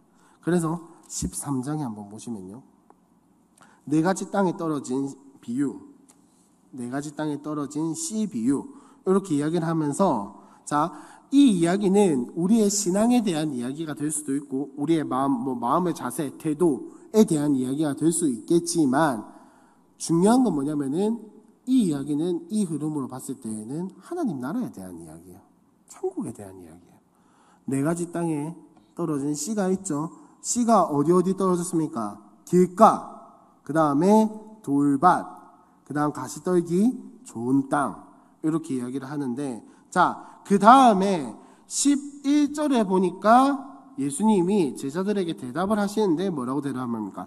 천국의 비밀을 아는 것이 너희에게는 허락되었으나 그들에게는 아니 되었나니 라는 말로 비유의 해설을 설명을 하시죠. 자, 그러면 이 비유는 뭐에 대한 이야기라는 겁니까? 천국에 대한 이야기라는 거예요. 천국에 대한 이야기. 물론 우리의 신앙에 대해, 우리의 마음밭에 대한 이야기가 될 수도 있겠지만 본질적으로 이 이야기는 천국에 대한 이야기라는 겁니다. 자, 그러면 이 천국에 대한 이야기는 무슨 이야기냐면 예수님이 그 해설하시기 전에 이야기하는 게 뭐냐면 들을 귀 있는 자는 들으라는 겁니다. 무슨 말입니까? 하나님이 깨닫게 하시는 자는 듣게 될 것이다. 그래서 구약을 인용을 한 게 14절 15절에 나오죠. 이사야의 말씀을 들고 와서 듣기는 들어도 깨닫지 못할 것이고 보기는 보아도 알지 못하냐. 백성들의 마음이 완악해져서 그 귀는 듣기에 둔하고 눈은 감았으니 이는 눈으로 보고 귀로 듣고 마음으로 깨달아 돌이켜 내게 고침을 받을까 두려워함이라 라고 이야기를 하고 있습니다.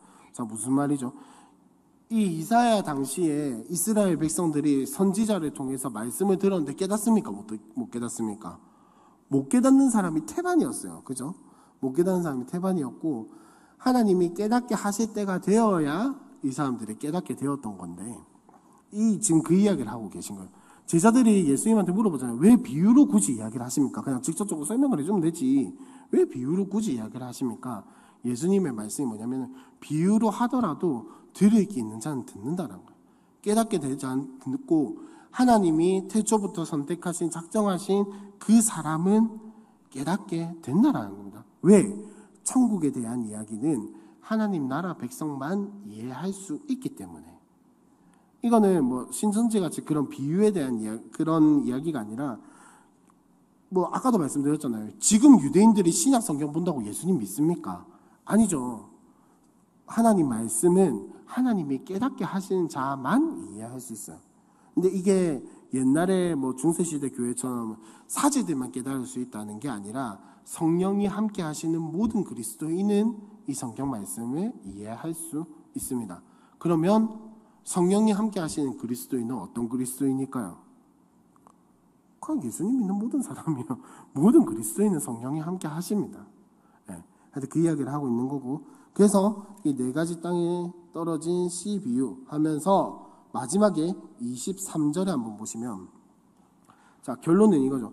좋은 땅에 뿌려졌다는 것은 말씀을 듣고 깨닫는 자는 결실하여 어떤 것은 100배, 어떤 것은 60배, 어떤 것은 30배가 되느니라 라고 이야기를 합니다. 자, 이 이야기를 보면 말씀을 듣고 깨닫는 자가 뭔가 복받는 것처럼 이렇게 이야기를 하겠지만은 조금 더 하나님 나라 관점에서 이 이야기를 보면, 자, 쉽게 말하면 뭐겠습니까? 말씀을 듣고 깨닫는 자는 뭘 결실을 할까요? 하나님 나라에서. 간단하게 성령의 9가지 열매가 결실을 맺게 될 것이고, 혹은 하나님이 목적하신 어떠한 하나님 나라에 관한 것을 받게 되겠죠. 결실하게 되겠죠. 자, 그러면 이 땅의 것일 수도 있고 아닐 수도 있지만 중요한 것은 하나님이 주시는 복을 30배, 60배, 100배 받게 된다는 것인데, 이것이 이 땅에 있는 것만이 아니라 하나님 나라, 하늘에 있는 것을 우리가 여기에서 누리는 것이고, 그것이 성령의 9가지 열매가 될 수도 있고, 혹은 우리가 이 땅에서 은혜를 누리는 것이 될 수도 있고, 어쨌든 중요한 건 뭐냐면 100배냐 60배냐 30배냐가 아니라, 그게 아니라 하나님이 선택하신 그 사람은 하나님의 말씀을 듣고 깨닫고 복을 받는다라는 겁니다. 어떻게 하면 내가 100배를 받을 수 있을까? 어떻게 하면 60배를 받을 수 있을까는 중요한 게 아니라는 겁니다. 그래서가 아니라 거기에 대해서 비슷한 말이 뭐가 있냐면, 사도 바울이 이런 말을 하죠. 물 주는 이는 나지만, 물 주는 이는 아볼로이지만 자라게 하시는 분은 하나님이시다 라는 이야기를 하죠. 무슨 말입니까? 자기랑 아볼로가 열심히 전도하고 교회를 공동체를 세워나가고 막 열심히 일구고 하지만은 결국 하나님께서 그 공동체를 이루어 나가시고 만들어 나가시고 자라게 하시고 또 어떤 때는 공동체에게 어려움을 주시고 또 어떤 때는 공동체에게 복을 주시기도 하고 또 어떤 때는 공동체에 자라기도 하시고 또 어떤 때는 공동체에 멈추기도 하시는 그 이야기를 사도 바울이 하는 거죠. 예수님도 마찬가지예요. 좋은 땅에 뿌려진 씨가 30배 결실을 맺을지 60배 결실을 맺을지 100배 결실을 맺을지는 씨나 땅에 달린 것이 아니라 하나님께 달려있다는 거예요. 자, 그러면 하나님께서 선택하신 백성에게 가장 필요한 건 뭐냐? 말씀을 듣고 깨닫는 겁니다. 말씀의 씨를 받았을 때 그것을 듣고 깨닫기 위해서 노력을 해야 한다라고. 그게 하나님 나라에 누리는 길이고, 그 다음에 나오는 또 두 번째 비유가 뭡니까? 천국은 좋은 씨를 제 밭에 뿌린 사람과 같으니 사람들이 잘 때 원수가 와서 곡식 가운데 가라지를 더 뿌리고 갔더니 이제 싹이 나고 결실할 때 가라지도 보이지만은 집주인들 종이 와서, 자, 가라지가 있는데 주인님 어떻게 할까요? 우리가 다 뽑을까요? 이러다가 주인이 어떻게 이야기를 하죠? 됐다, 가마둬라. 추수 때 되면은 알곡과 가라지가 나뉠 것이니 그냥 둬라 라고 이야기를 합니다. 자, 그 다음에 나오는 게 겨자씨와 누룩의 이야기인데, 자, 겨자씨 비유는 무슨 이야기를 하고 있죠? 모든 씨보다 32절에 보니까 모든 씨보다 작지만은 자란 후에는 큰 영향력을 미치게 될 것이다 라는 이야기고, 누룩도 마찬가지로 마치 여자가 가루 서말 속에 갖다 넣어 전부 부풀게 한 누룩과 같으니라 라고 이야기하는데, 여러분 그 빵이나 뭐 이런 거 해보신 분은 아시겠지만은 그 베이킹소다나 누룩 같은 거는 진짜 조금만 넣어도 돼요.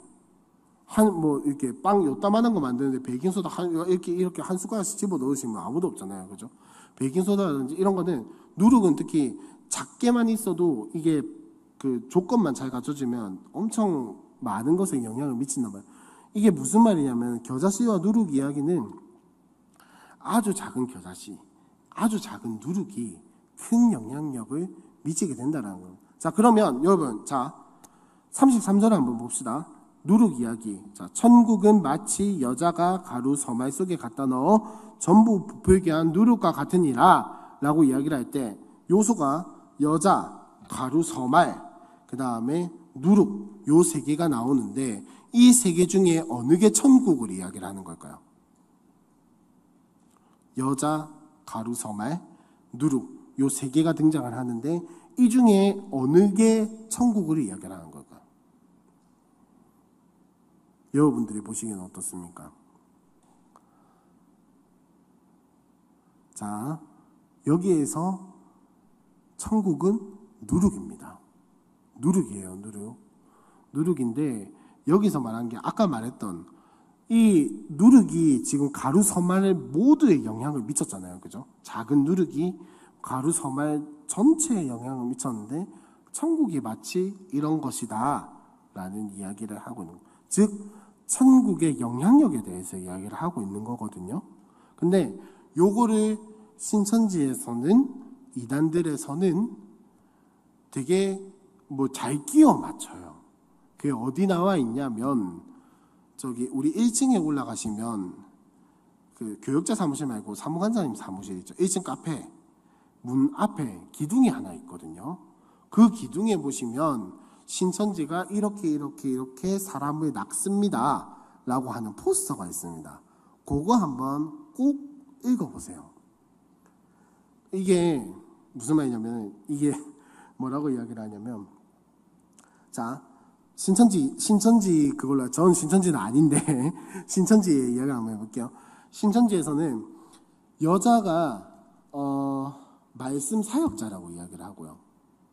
여자가 말씀 사역자라고 이야기를 하고, 자, 그 다음에 가루 서말이 성도라고 이야기를 합니다. 누룩은 하나님 말씀이라고 이야기를 해요. 그래서 천국은, 여기서 말하는 이 비유는 무슨 뜻을 가지고 있냐면, 이 쉽게 말해서 하나님 말씀은 이렇게 변화시키는 건 맞는데, 진짜 선택받은 말씀 사역자들을 통해서만 하나님이 말씀을 통해서 사람을 바꿔낸다, 이런 식으로 이야기를 해요. 그렇게 해서 그 선택받은 말씀 사역자가 누구냐? 신천지의 누구와 누구다. 신천지만이 이런 힘을 가지고 있다라는 식으로 이야기를 해요. 그러니까 이게 뭐 곁다리로 잠깐 이야기를 하자면 신천지나 이런 이단들이 왜 위험하냐면 우리가 이렇게 딱 보면은 사실 그렇잖아요. 33절에 이런 이야기를 그냥 천국의 영향력에 대한 이야기입니다. 이러면은 뭐 이해는 되지만 이렇게 요소 하나하나 막 이렇게 비유에 대해서 1대1로 매칭을 시켜서 이야기를 하면 뭔가 깨어나잖아요. 사람 마음이. 여자가 이런 거고 가루선발이 이런 거고 누룩이 이런 거고 이런 이야기가 뭔가 사람이 깨어나단 말이에요. 이런 것들을 잘 끌어준단 말이에요. 이단에서는. 그래서 자 예를 들면 그런 겁니다. 44절로 한번 넘어가 봅시다. 천국은 마치 밭에 감추인 보화와 같으니 사람이 이를 발견한 후 숨겨두고 기뻐하여 돌아가서 자기의 소유를 다 팔아 그 밭을 사느니라 라고 되어 있죠. 여러분 이 이야기가 무슨 이야기입니까? 천국의 맛을 진짜 아는 사람은 자신의 모든 걸 다 던진다라는 이야기잖아요. 그죠? 근데 이 이야기인데 뭐 여기서 말한 밭은 뭐 이 세상이고 보화는 복음이고 뭐 이런 식으로 하나하나 다 매칭을 시켜서 이야기를 한단 말이에요. 그러니까 뭔가 내가 애매하게 여기는 것도 혹은 내가 궁금해하는 것도 왜 사람이 성경 읽다 보면 특히나 요한계시록 같은 거 보면은 뭐 하나님의 보좌는 홍옥과 녹보석과 뭐 만호와 영석과 막 이런 걸로 돼 있는데 상상도 안 되잖아요. 그죠? 상상도 안 되는데 그런 것들을 하나하나 매칭을 시켜가지고 뭔가 말이 되게끔 이렇게 풀어주니까 거기에 사람들이 넘어가는 거예요. 제가 예전에도 이야기했었는데 실제로 제 친구가 대학교 때 제 친구가 신천지에 간 적이 있어요. 가서 조금 발을 오래 담그고 있다가 어떻게 끌어져 나왔거든요. 그때 제가 진짜 궁금해서 물어봤어요. 니 도대체 무슨 생각으로 그거 갔는데? 그때 몰랐나? 라고 하니까 몰랐대요. 처음엔 몰랐대요. 나중에 가서 이게 신천지다 싶어가지고 뭔가 이상한데 뭔가 나오고 싶은데 나오지는 못하고 해서 뭐 어떻게 된 건데 자, 뭐 이단에 이렇게 빠졌다가 돌아온 사람이 뭐 나쁘다 잘못했다 이 이야기를 하고 싶은 게 아니라 지금 제가 드리고 싶은 말씀은 뭐 이단을 욕하자 이런 이야기가 아니라 제가 드리고 싶은 말씀은 하나님 말씀은 특히나 천국에 대한 이야기는 예수 믿는 사람들 성령께서 비춰주셔야만이 이해할 수 있다라는 거. 자 그러면 이 천국에 대한 이야기 하나님 나라에 대한 이야기는 우리가 읽을 때 어떻게 읽어야겠습니까? 내 힘과 내 능력으로 다 읽어진다는 말입니까? 아니라는 말입니까? 아니라는 거예요. 이 이야기를 읽을 때 천국에 대한 이야기를 읽을 때 하나님 나라에 대한 이야기를 읽을 때 우리는 기도하면서 읽어야 돼요. 기도하면서 읽으면서 특히나 더 예수님의 비유에 대한 이 예수님의 비유 이야기는 특히나 더 기도하면서 읽어요. 특히나 더. 왜? 비유라고 하면은 여러분 원래 있는 것을 다른 방식으로 표현을 하는 거란 말이에요. 우리가 뭐가를 좀 약간 애둘러서 이야기를 하고 싶을 때, 숨겨서 이야기를 하고 싶거나, 혹은 좀 약간 직접적으로 이야기는 조금 그럴 때 비유를 많이 사용을 하잖아요. 그죠?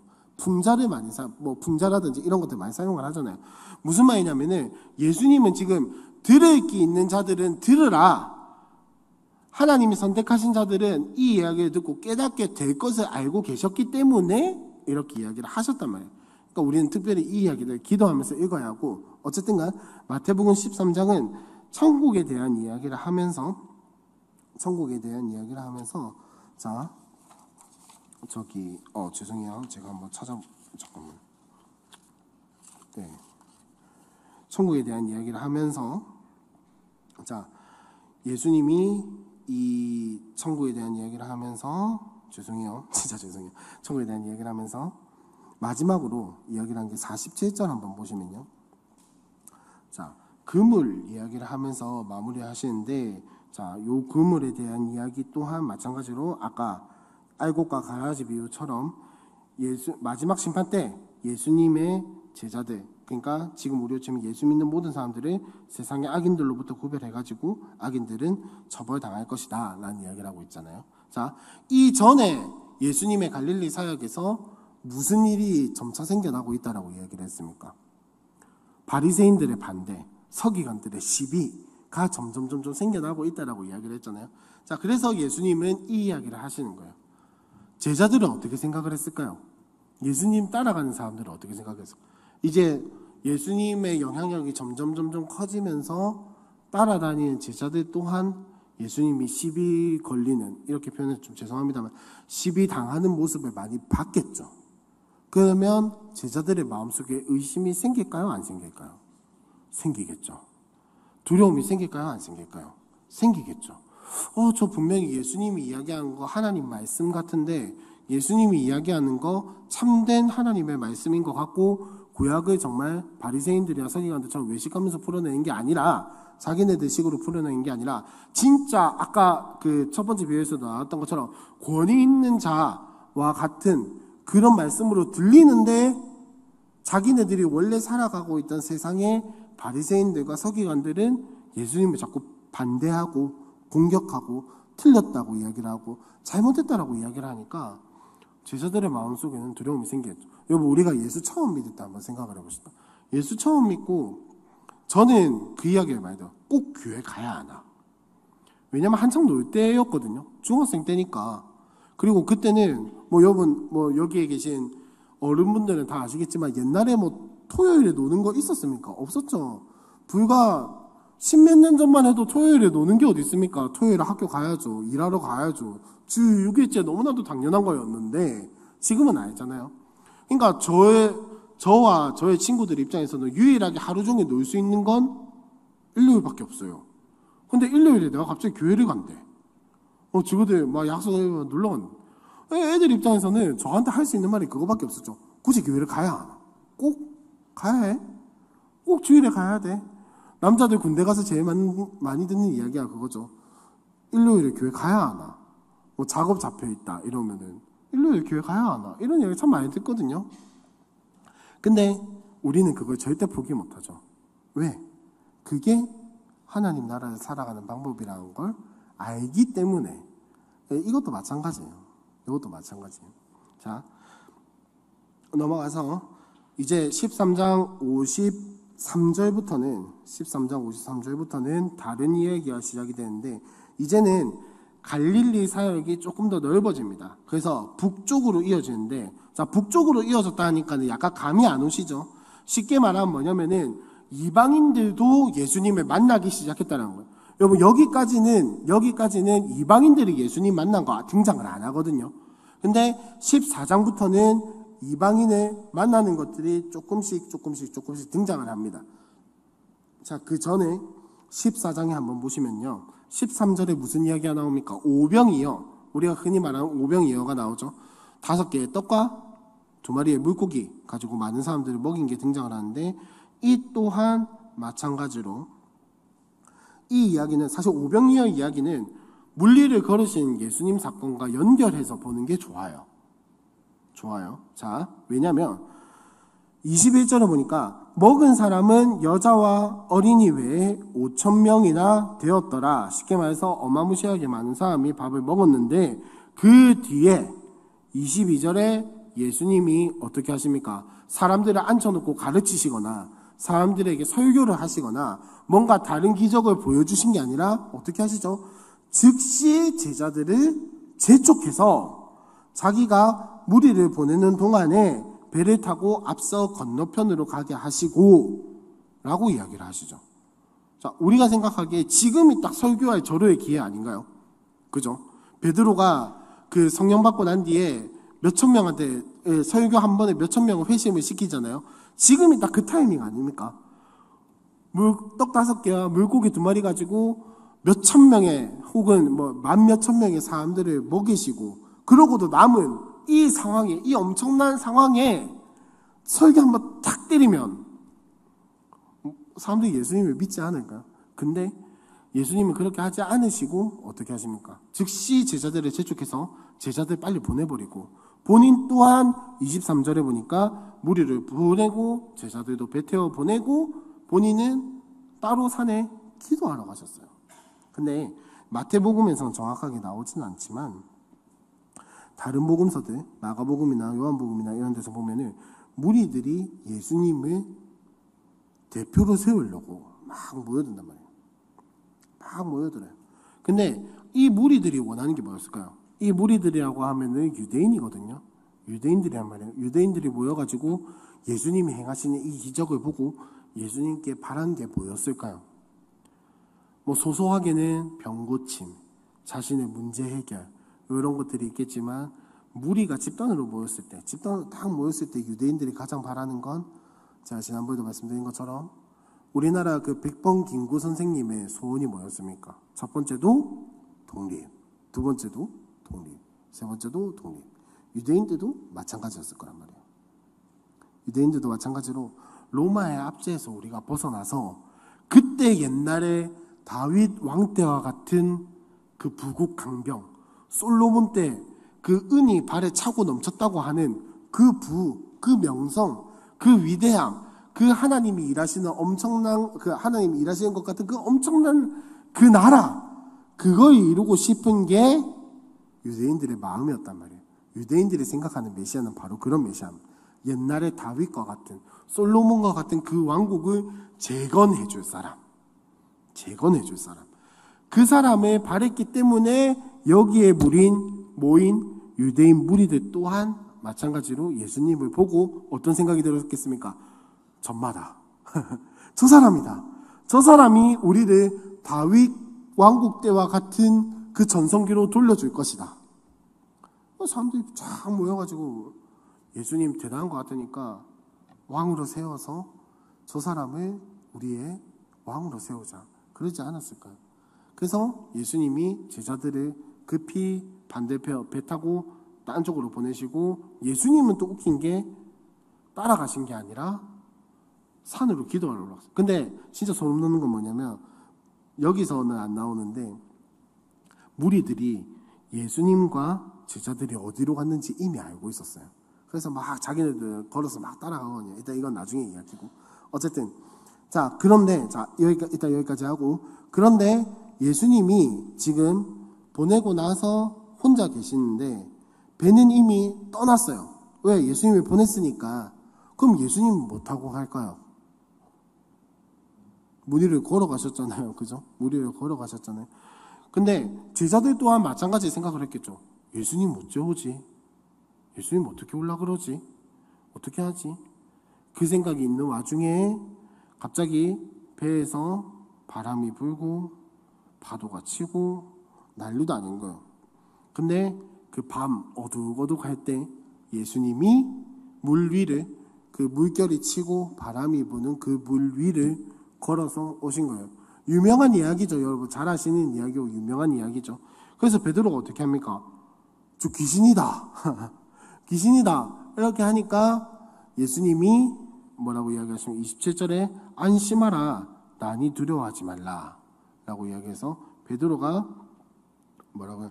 주여 만일 주님이시거든 나를 명하사 무리로 오라 하소서 하니 예수님이 오라고 했고 베드로가 걸어가는데 바람을 보고 무서워서 빠졌죠. 믿음이 약해진 거죠. 자 어쨌든 31절에 예수님이 그를 붙잡으면서 이야기를 하시는 게 믿음이 작은 자여 왜 의심하였느냐 라고 이야기를 하시고 배에 함께 오르니까 그때 바람이 그쳤어요. 파도도 그쳤을 것이고 33절에 보니까 배에 있는 사람들이 예수께 절하며 이르되 진실로 하나님의 아들이로소이다 하더라. 오병이어 사건과 요 풍랑 그 예수님이 무리를 걷는 이야기는 같이 봐야 돼요. 왜? 오병이어 이야기와 이 무리를 걸으신 사건 둘 다 예수님이 이 세상에 주권을 가지고 계신 왕이라는 사실을 이야기를 하기 때문에. 근데 사람들은 그걸 오해하고 있었다라는 겁니다. 여러분 만약에 한번 생각해 보세요. 여러분이 바다에서 배를 타고 가고 있는데 태풍을 만났다 칩시다. 진짜 태풍 만나서 진짜 어떻게 해야 할지도 모르고 어떻게 살아남을지도 불투명한 이 상황에 예수님이 진짜 저기서부터 걸어오는 것 같아. 그러면 여러분 뭐라고 이야기를 해야 합니까? 무리를 걷게 해달라고 기도해야 돼요? 아니면 멈춰달라고 기도해야 돼요?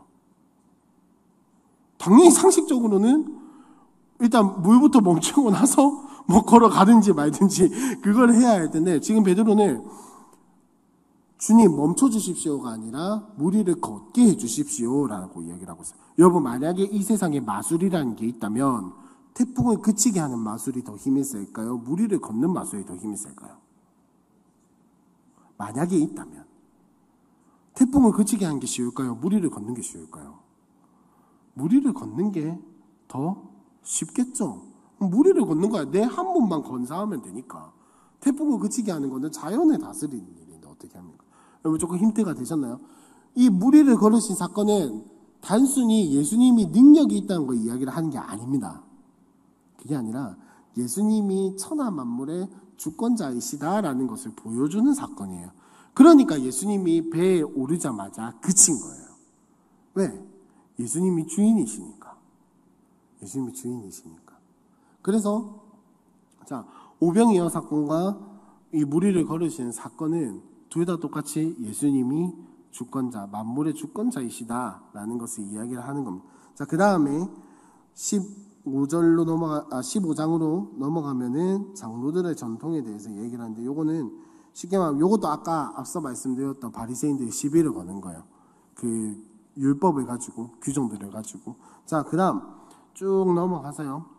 21절에 한번 보시면 가나안 여자의 믿음이라고 합니다. 예수께서 21절에 두로와 시돈 지방으로 들어가시니 가나안 여자 하나가 그 지경에서 나와가지고 라고 이야기를 합니다. 쉽게 말하면 이방인입니다. 이방인. 유대인이 아니라 이방인이 나와가지고 예수님께 뭐라고 하면 주 다윗의 자손이여 라고 이야기를 하죠. 이게 마태가 의도한 예수님을 이 가나안 여자는 정확하게 알고 있었다라는 말입니다.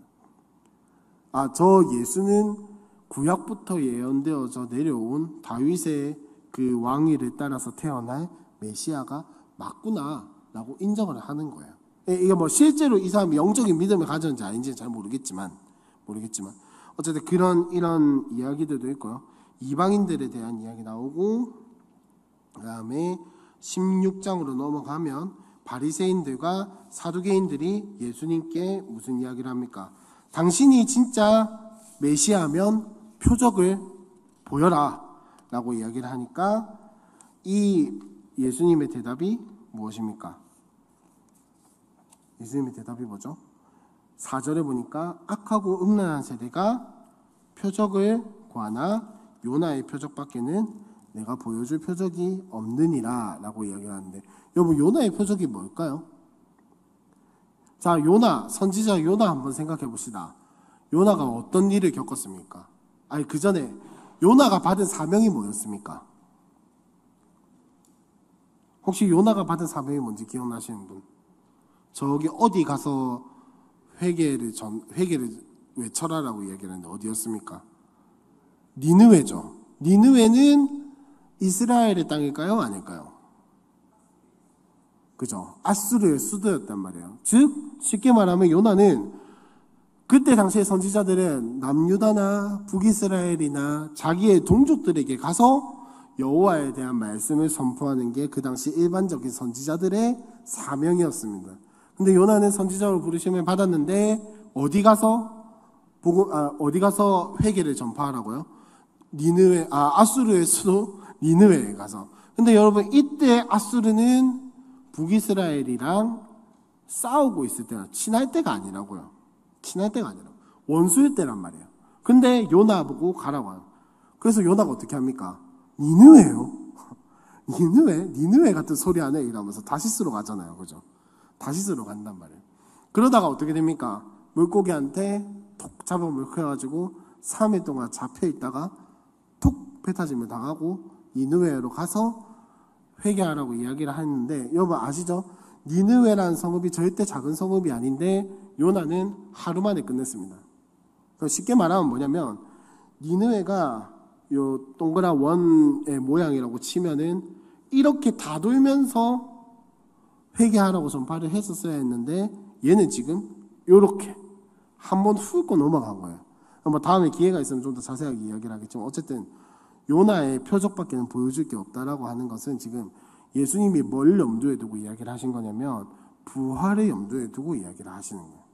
즉 쉽게 말하면 뭐냐면은 너희가 지금 말하는 그런 것들을 이해하기 위해서 내가 메시아라는 것을, 내가 진짜 구약 때부터 예언되어져 온 메시아라는 것을 증명하기 위해서는 둘 중에 하나라는 겁니다. 너희가 믿던지 아니면은 내가 부활을 하든지. 무슨 말이에요? 예수님이 부활하기 전까지 메시아가 아니라는 말이 아니라, 여러분 이런 바리새인들한테 예수님이 무슨 말을 한들 먹힐까요? 안 먹히겠죠. 예수님이 아무리 하나님 말씀을, 구약의 말씀을 잘 풀어준다 한데 먹힐까요? 아니요, 절대 안 먹혔을 거예요. 그러니까 예수님이 내가 너희한테 보여줄 거는 부활 말고는 없다는 거예요. 왜? 부활하면 빼도 박도 못하거든요. 빼도 박도 못하게 메시아가 맞으니까. 모든 그 구약의 말씀들을 부활을 마지막으로 다 성취했기 때문에, 다 성취한 거기 때문에 이 모든 말씀을 다 성취할 때까지는 누구 무슨 말을 해도 안 믿을 거다라는 거예요. 그래서 누구가 믿던지 내가 부활을 하던지 이런 이야기라는 겁니다. 자, 그 다음 넘어와서 오늘 끝낸다고 했는데 뭐 시간이 벌써 이렇게 가버렸네요. 뭐 어쨌든 자, 그러고 나서 13절에 보면은 베드로가 예수님을 그리스도로 고백을 하죠. 자, 뭐라고 고백을 합니까? 너희는 나를 누구라 하느냐 하니까 베드로가 주는 그리스도시요 살아계신 하나님의 아들이시니이다 라고 이야기합니다. 자, 그리스도가 뭐였습니까? 뜻이, 그리스도의 뜻이 기름 부음을 받은 자.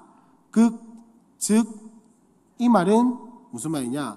예수님이 왕이고 선지자고 제사장이다 이 말인데, 이 말을 다시 한 번 더 풀이해서 이야기를 하면 그리스도라는 말은 쉽게 말해서 예수님이 메시아라는 것을 인정하는 말입니다.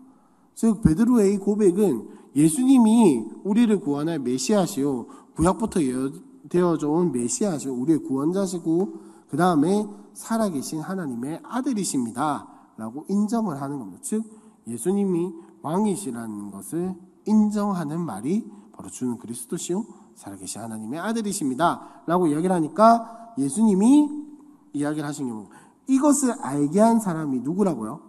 혈육이 아니라, 사람이 아니라 하나님이시다.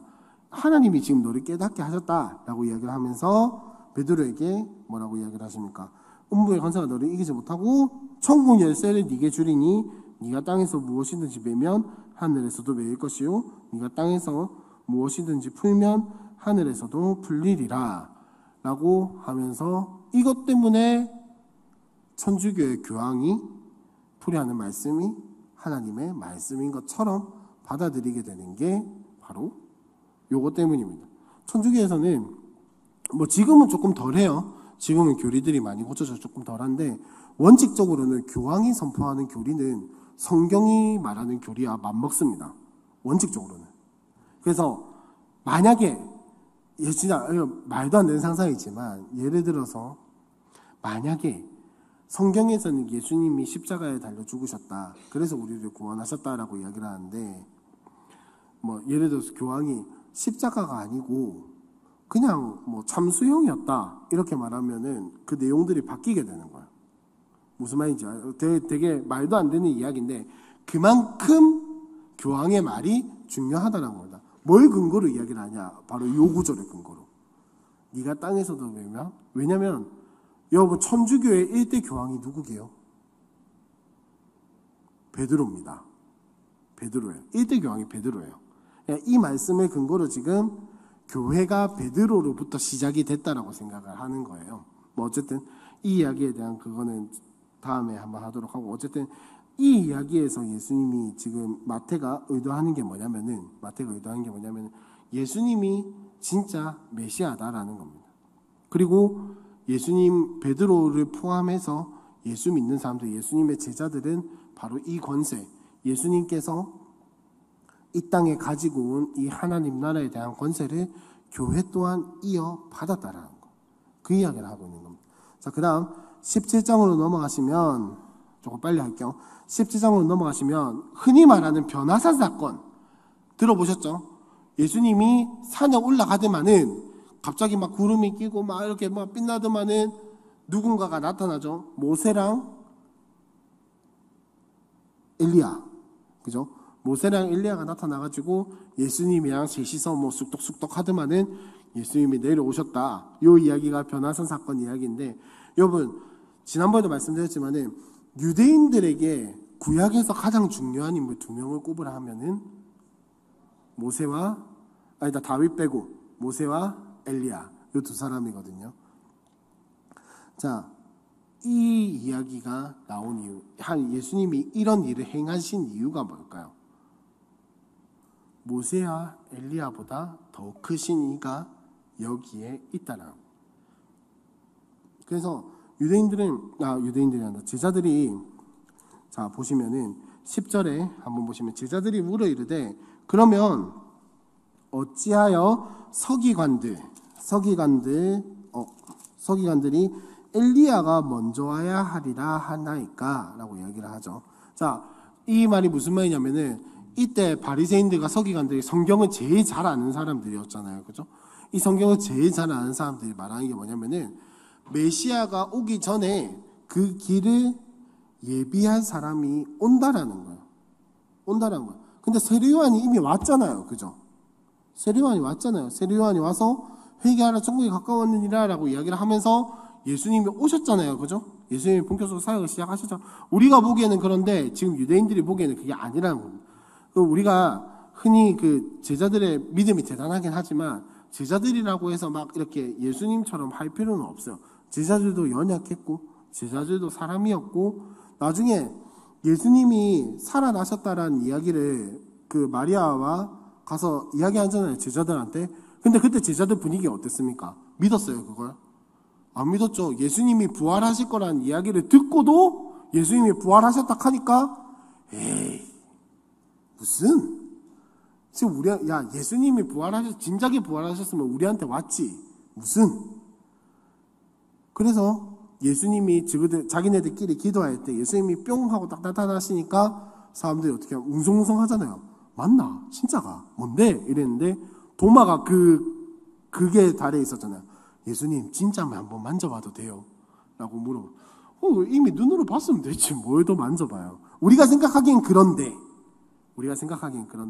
그만큼 제자들도 마찬가지로 똑같은 사람이었다라는 거. 어쨌든 자 그런 연약함을 가지고 예수님께 물어보니까 엘리야가 과연 먼저 와서 모든 일을 회복하리라. 내가 너희에게 말하노니 엘리야가 이미 왔으되 누구 했어요? 세례요한이 이미 왔고 그 다음에 사람들이 알지 못하고 임의로 대우하였도다. 그 세례요한 아시죠? 되게 잔인하게 죽었던 거. 세례요한 감옥에 갇혀 있다가 누가복음에 나오는데 목이 잘려가지고 성경에는 다는 안 나오는데 그 유대 고대사나 이런 데 보면은 그런 기록까지 있어요. 세례요한을 죽이라고 명령한 게 그때 당시에 그 로마 지도자의 아내가 죽이라고 했거든요. 유대 고대사에 보면 죽이라고 했는데 그 목이 잘리고 나서 쟁반에 받쳐져서 그 여자한테 받쳐졌다라는 이야기까지 있어요. 정반에 올라가서 이렇게 진상이 되었다라는 이야기까지 있어요. 자, 그런 임의로 대우하였도다. 인자도 이와 같이 그들에게 고난을 받으리라 라고요. 이미 예수님이 고난받을 것에 대해서 이야기를 하고 있는데 나중에 예수님이 진짜 잡혀가려고 하니까 베드로가 어떻게 합니까?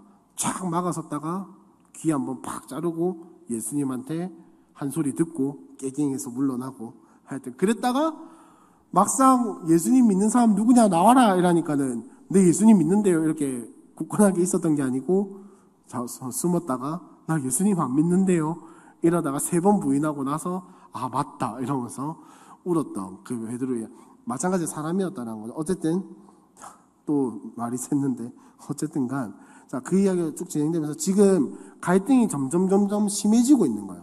예수님을 반대하는 사람들이 점점 많아지고 예수님이 계속해서 알려주시고 가르치시고 나를 통해서 예수님을 통해서 하나님 말씀이 전파되고 하나님 나라가 전파되고 있다는 것을 계속해서 가르치시고 알려주시고 제자들에게 보여주시고 근데 이것이 유대인들 제자들 그리고 유대인들 그 사람들에게 한정된 것이 아니라 이방까지 퍼져나가고 있다라는 이야기가 18장까지의 이야기예요. 자 그러다 보니까 18장 1절에 보니까 제자들이 예수께 나와 이르되 천국에서는 누가 크니까? 라고 물어보죠. 제자들도 마음속에 욕심이 안 있었겠습니까? 그래도 예수님이 내가 예수님 제일 사랑하는데 내가 예수님 말 제일 잘 듣는데 내가 예수님 밥 제일 많이 챙겨줬는데 내가 예수님 물 제일 많이 챙겨줬는데 어려울 때 내가 많이 도와줘 이러면서 천국에서는 누가 그래 아직도 하나님 나라에 대한 이해가 제자들 또한 부족했다라는 거. 자, 그러고 나서 예수님이 한 어린아이를 불러 그들 가운데 세우시고, 자, 왜 어린아이를 불렀을까요? 어린아이가 약해서? 물론 그런 것도 있겠죠. 그러나 유대인들의, 이거는 여러분들이 잘 아셔야 하는 게, 유대인들의 문화에서 어린아이와 여자와 노인들은 사실은 크게 별 의미가 없는 사람들이에요. 마태 또한 마찬가지였죠. 오병이어 사건 기록할 때 뭐라고 되어 있습니까? 어린이들이랑 여자 빼고 계수를 했어요. 세는 김에 그냥 다 세면 될 것을 굳이 어린아이와 여자들은 빼고, 왜냐? 유대인들에게는 성인 남성이 가장 중요한 가치를 지니고 있었기 때문에, 예수님 또한 마찬가지로 이 가치를 아셨기 때문에 어린아이를 굳이 데리고 오신 거예요. 무시하고 천대받는 아이들, 족보에도 기록되지 않는 아이들, 사회적으로 소외되고 약자일 수밖에 없는 그 사람을 불러서 뭐라고 이야기를 하시냐? 너희가 돌이켜 이 어린아이들과 같이 되지 아니하면 결단코 천국에 들어가지 못하리라. 그러므로 누구든지 이 어린아이와 같이 자기를 낮추는 사람이 천국에서 큰 자다라고 이야기를 하고, 자, 이렇게 하면서 네 번째 설교가 시작이 돼요. 천국에 대한 네 번째 설교가 시작이 되는데, 자, 이 네 번째 설교를 통해서 예수님이 이야기를 하고 싶으신 게 뭐냐? 첫 번째로 이러한 겸손을 통해서 예수님의 권위에 복종하고 순종하는 것을 이야기를 하고 싶으신 겁니다. 이야기를 하고 싶으신 거예요. 그러면서, 자, 이 18장의 긴 이야기들, 그 다음에 실족하게 하는 거, 하늘 보좌에 대한 이야기들, 뭐 등등등등등등 이런 이야기를 쭉 하시면서 예수님이 18장 전체를 통해서 이야기를 하고 싶으신 게 뭐냐? 천국의 이 공동체에 대해서 이야기를 하고 있는 거예요. 아까 앞서는 천국의 어떤 영향력 이런 것들에 대해서 이야기했다면, 이제는 천국의 공동체에 대한 이야기를 하고 있는 거예요. 첫 번째는 순종하고 복종한 거. 그 다음에 나온 이야기가 뭔가 형제를 사랑하고 아껴주고, 그 다음에 우리가 어딨냐? 20절에 한번 보시면 우리가 많이 좋아하는 성경 구절이 하나 있죠. 두세 사람이 내 이름으로 모인 곳에는 나도 그들 중에 있느니라. 근데 이 말씀은 앞선 이야기들을 쭉 보시면은, 앞선 구절들을 보시면은 뭐에 대한 이야기입니까? 형제를 찾아가서 권면하고 그 죄에 대해서 이야기를 하는 건데, 자, 여기를 한번 보시면요, 잘못한 사람에 대해서 제일 먼저 해야 할 게 뭡니까? 제일 먼저 해야 할 건 뭐냐면 1대1로 만나서 이야기를 하는 거예요. 1대1로 만나서. 1대1로. 자, 15절에 한번 보시면, 네 형제가 죄를 범하거든 가서 너와 그 사람과만 상대를 해라. 1대1로 만나서 이야기를 해라. 자, 그래도 말을 안 들으면 어떻게 합니까? 한두 사람, 자기 빼고 한두 사람 더 데리고 가서 두세 명이서 가가지고 증인을 세워라. 왜냐면 유대인들의 법에서 증인의 최소 단위는 한 두세 명이었어요. 최소 단위가. 그러니까 딱 데리고 가야 할 사람만 데리고 가서 이야기를 해라. 그래도 안 들으면 뭐라고 되어 있습니까? 교회, 이 공동체 안에서 이야기를 하는데, 공동체 안에서도 말을 듣지 않으면 뭐라고 이야기를 하죠? 17절에 이방인과 세리와 같이 여기라 라고 이야기를 하고 있죠. 자, 이 이야기는 원수절하라는 이야기가 아니라, 아, 저 사람은 교회 밖에 있는 사람이구나 라고 생각을 하라는 겁니다. 무슨 말인지 아셨죠? 교회 공동체의 말을 들을 생각이 없다면 교회 밖에 있는 믿지 않는 사람과 같이 여겨라 라는 이야기입니다. 원수절하는 이야기가 아닙니다. 원수절하는 이야기가 아니에요. 자, 그러면서 이야기를 하는 게 18절에 보니까, 진실로 너희에게 이르노니 무엇이든지 너희가 땅에서 매면 하늘에서도 매일 것이요 무엇이든지 땅에서 풀면 하늘에서도 풀리리라. 진실로 다시 너희에게 이르노니 너희 중에 두 사람이 땅에서 합심하여 무엇이든지 구하면 하늘에 계신 내 아버지께서 그들을 위하여 이루게 하시리라. 두세 사람이 내 이름으로 모인 곳에는 나도 그들 중에 있느니라 라고 이야기를 하시는데, 자, 그럼 이 맥락은 뭐겠습니까? 형제를 찾아가서 형제를 권면하고 형제의 죄를 어떻게 처리할 것인가에 대한 이야기겠죠. 자, 그러면 19절에서 두 사람이 땅에서 합심해서 구하는 게 뭐겠습니까? 이 상황에서, 지금까지 이 이야기의 상황에서 두 사람이 모여가지고 합심해서 기도를 하면 뭘 기도를 할까요? 하나님, 저 사람 좀 나가게 해주세요. 하나님, 저 사람 좀 벼락 맞게 해주세요. 이런 걸 기도할까요? 아니겠죠. 하나님, 저 사람 제발 돌이키게 해주세요. 하나님, 정말 저 사람 회개 좀 하게 해주세요. 하나님, 저 사람이 너무너무 잘못된 곳으로 가고 있는데 하나님, 안타깝습니다. 우리의 말을 듣지 않습니다. 하나님, 좀 깨닫게 해주세요 라고 기도하지 않을까요? 보통 일반적으로. 자, 그러면 이 기도를 하나님이 들어주신다라는 거. 왜? 형제를 사랑하기 때문에. 형제 사랑하는 마음이죠. 형제를 아끼고 형제를 사랑하는 이 마음을 가지고 기도하는 것을 하나님이 들으신다라는 겁니다. 그래서 20절에 보면은 두세 사람이 내 이름으로 모인 곳에는 나도 그들 중에 있느니라. 형제를 사랑하는 그곳에 하나님이 함께 하신다란 말이에요.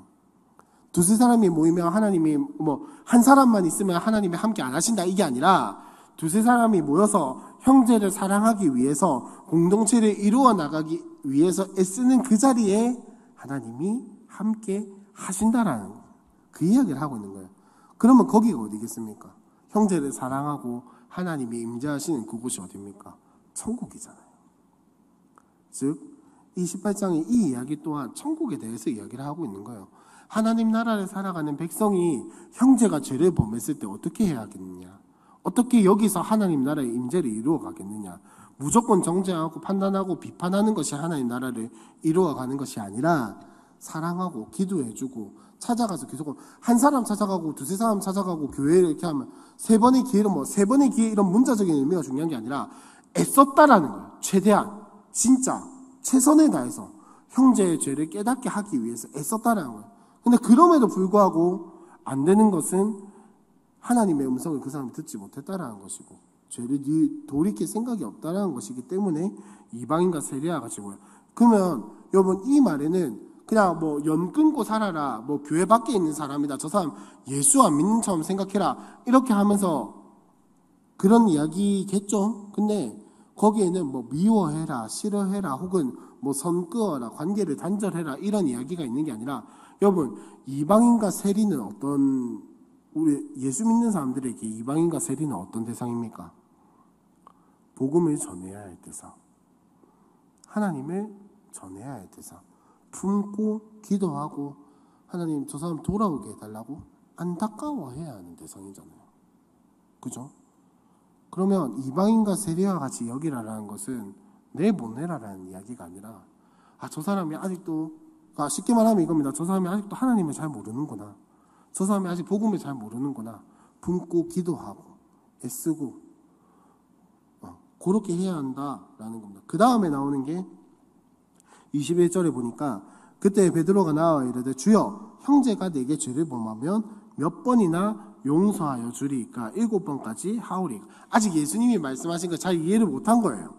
예수님이 말씀하신 거 이해를 잘 못한 거예요. 그래서 그러면 예수님 나한테 죄를 범한 사람은 내가 어떻게 해야 합니까? 라고 하니까 지금 예수님의 대답이니까 7번뿐만 아니라 7번은 70번까지도 할지니라 라고 하면서 이제 천국 또 비유가 하나 나오죠. 그러므로 천국은 그 종들과 결산하려 하던 어떤 임금과 같으니 라고 이야기를 하면서 무슨 이야기를 하냐면 이러한 그 제자들이 받은 이 용서, 하나님 사랑을 다른 사람에게 전해야 한다라고, 표현을 해야 한다라고. 내만 이 용서 누리고 내만 이거를 받고 누리는 것이 아니라 다른 사람에게도 이것을 표현을 해야 한다라고. 그래서 지금 보면은 이 자기가 탕감 받고, 그죠? 자기가 탕감 다 받아놓고 다른 사람한테 빌려준 거 용서 못 해가지고 막 갚아라 이렇게 쥐고 흔드니까는 자기가 다시 갇히게 되는 이 이야기를 하는 거죠. 여러분 이 이야기 너무나도 잘 아시니까 굳이 더 설명 안 해도 되겠죠, 그죠? 우리가 받은 하나님 사랑, 우리만 누리고 나만 누리고 있는 게 아니라 나도 전해야 한다. 쉽게 말하면 이겁니다. 내가 예수님을 믿었으면 예수님을 닮아가야 한다라는 거예요. 예수님이 나에게 하신 것만 내가 받고 누리는 게 아니라 나 또한 예수님 닮아서 예수님처럼 살아가야 한다라는 거예요. 형제 사랑에 대한 이야기를 하고 있는 거예요. 자, 결국 이 마태복음 18장에서 이야기를 하는 천국은 크게 말하면 어떤 곳이냐면 형제 사랑이 있는 곳이에요. 형제 사랑이 있는 곳. 하나님 사랑이 나만 누리는 게 아니라 공동체가 함께 누리는 곳이 천국이다 라는 이야기를 하고 있는 거예요. 자, 오늘은 죄송해요. 분량 조절 실패로 오늘은 여기까지만 하고 마칠 텐데, 자, 많은 내용을 했는데 많은 내용을 안 한 것 같은 기분이 드는 건 저의 착각이겠죠.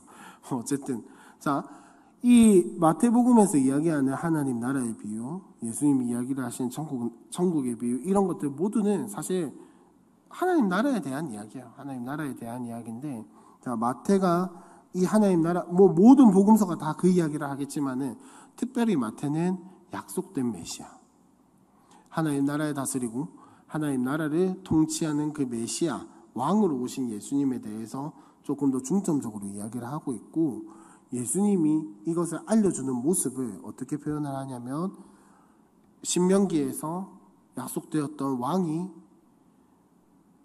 왕이 가장 하나님 말씀 가까이 하고, 왕이 가장 하나님 말씀을 잘 알고, 왕이 가장 율법의 말씀을 잘 순종해서 가르쳤던 것처럼 예수님 또한 마찬가지로 하나님이 보내셔서 이 땅에 오셔서 말씀을 전하시고 하나님 나라에 전하시고 하나님 나라를 가르치면서 살아갔다라는 것을 계속해서 보여주고 있는 거예요. 그래서 사건 다음에 설교, 사건 다음에 설교, 이런 식으로 이야기를 풀어나가고 있다라는 거를 꼭 기억을 해주시면 좋겠고, 어쨌든 자, 이렇게 갈릴리 사역은 마무리하게 되고 19장부터는 유대 지역에 들어가서부터의 이야기가 시작이 됩니다.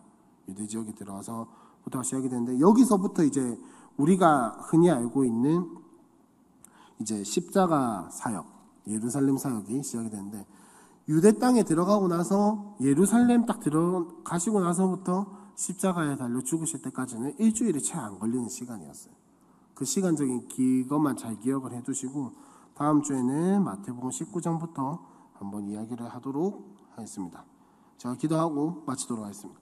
하나님 감사합니다. 우리 이 자리에 불러주시고 오늘도 이 복음서의 말씀을 보게 하여 주시고 예수님의 말씀하시는 하나님 나라 천국에 대해서 알게 하여 주시며 감사합니다. 주님, 우리가 살고 있는 이 하나님 나라, 그리고 우리가 말씀으로 묵상하고 생각하고 또 하나님의 말씀을 듣고 알게 된 이 하나님 나라를 우리만 알고 또 지식으로만 알고 끝나는 것이 아니라 우리의 공동체, 우리의 형제에게, 우리의 자매에게 이 하나님 나라를 전파하고 가르치고 또 하나님 우리에게 말씀하신 그 형제 사랑과 공동체를 진정으로 이루어 나갈 수 있는 우리 함께하는 교회 성도님들이 되도록 주여 인도하여 주시옵소서. 돌아가는 기도 지켜주시고 이 모든 것 예수님의 이름으로 기도합니다. 아멘.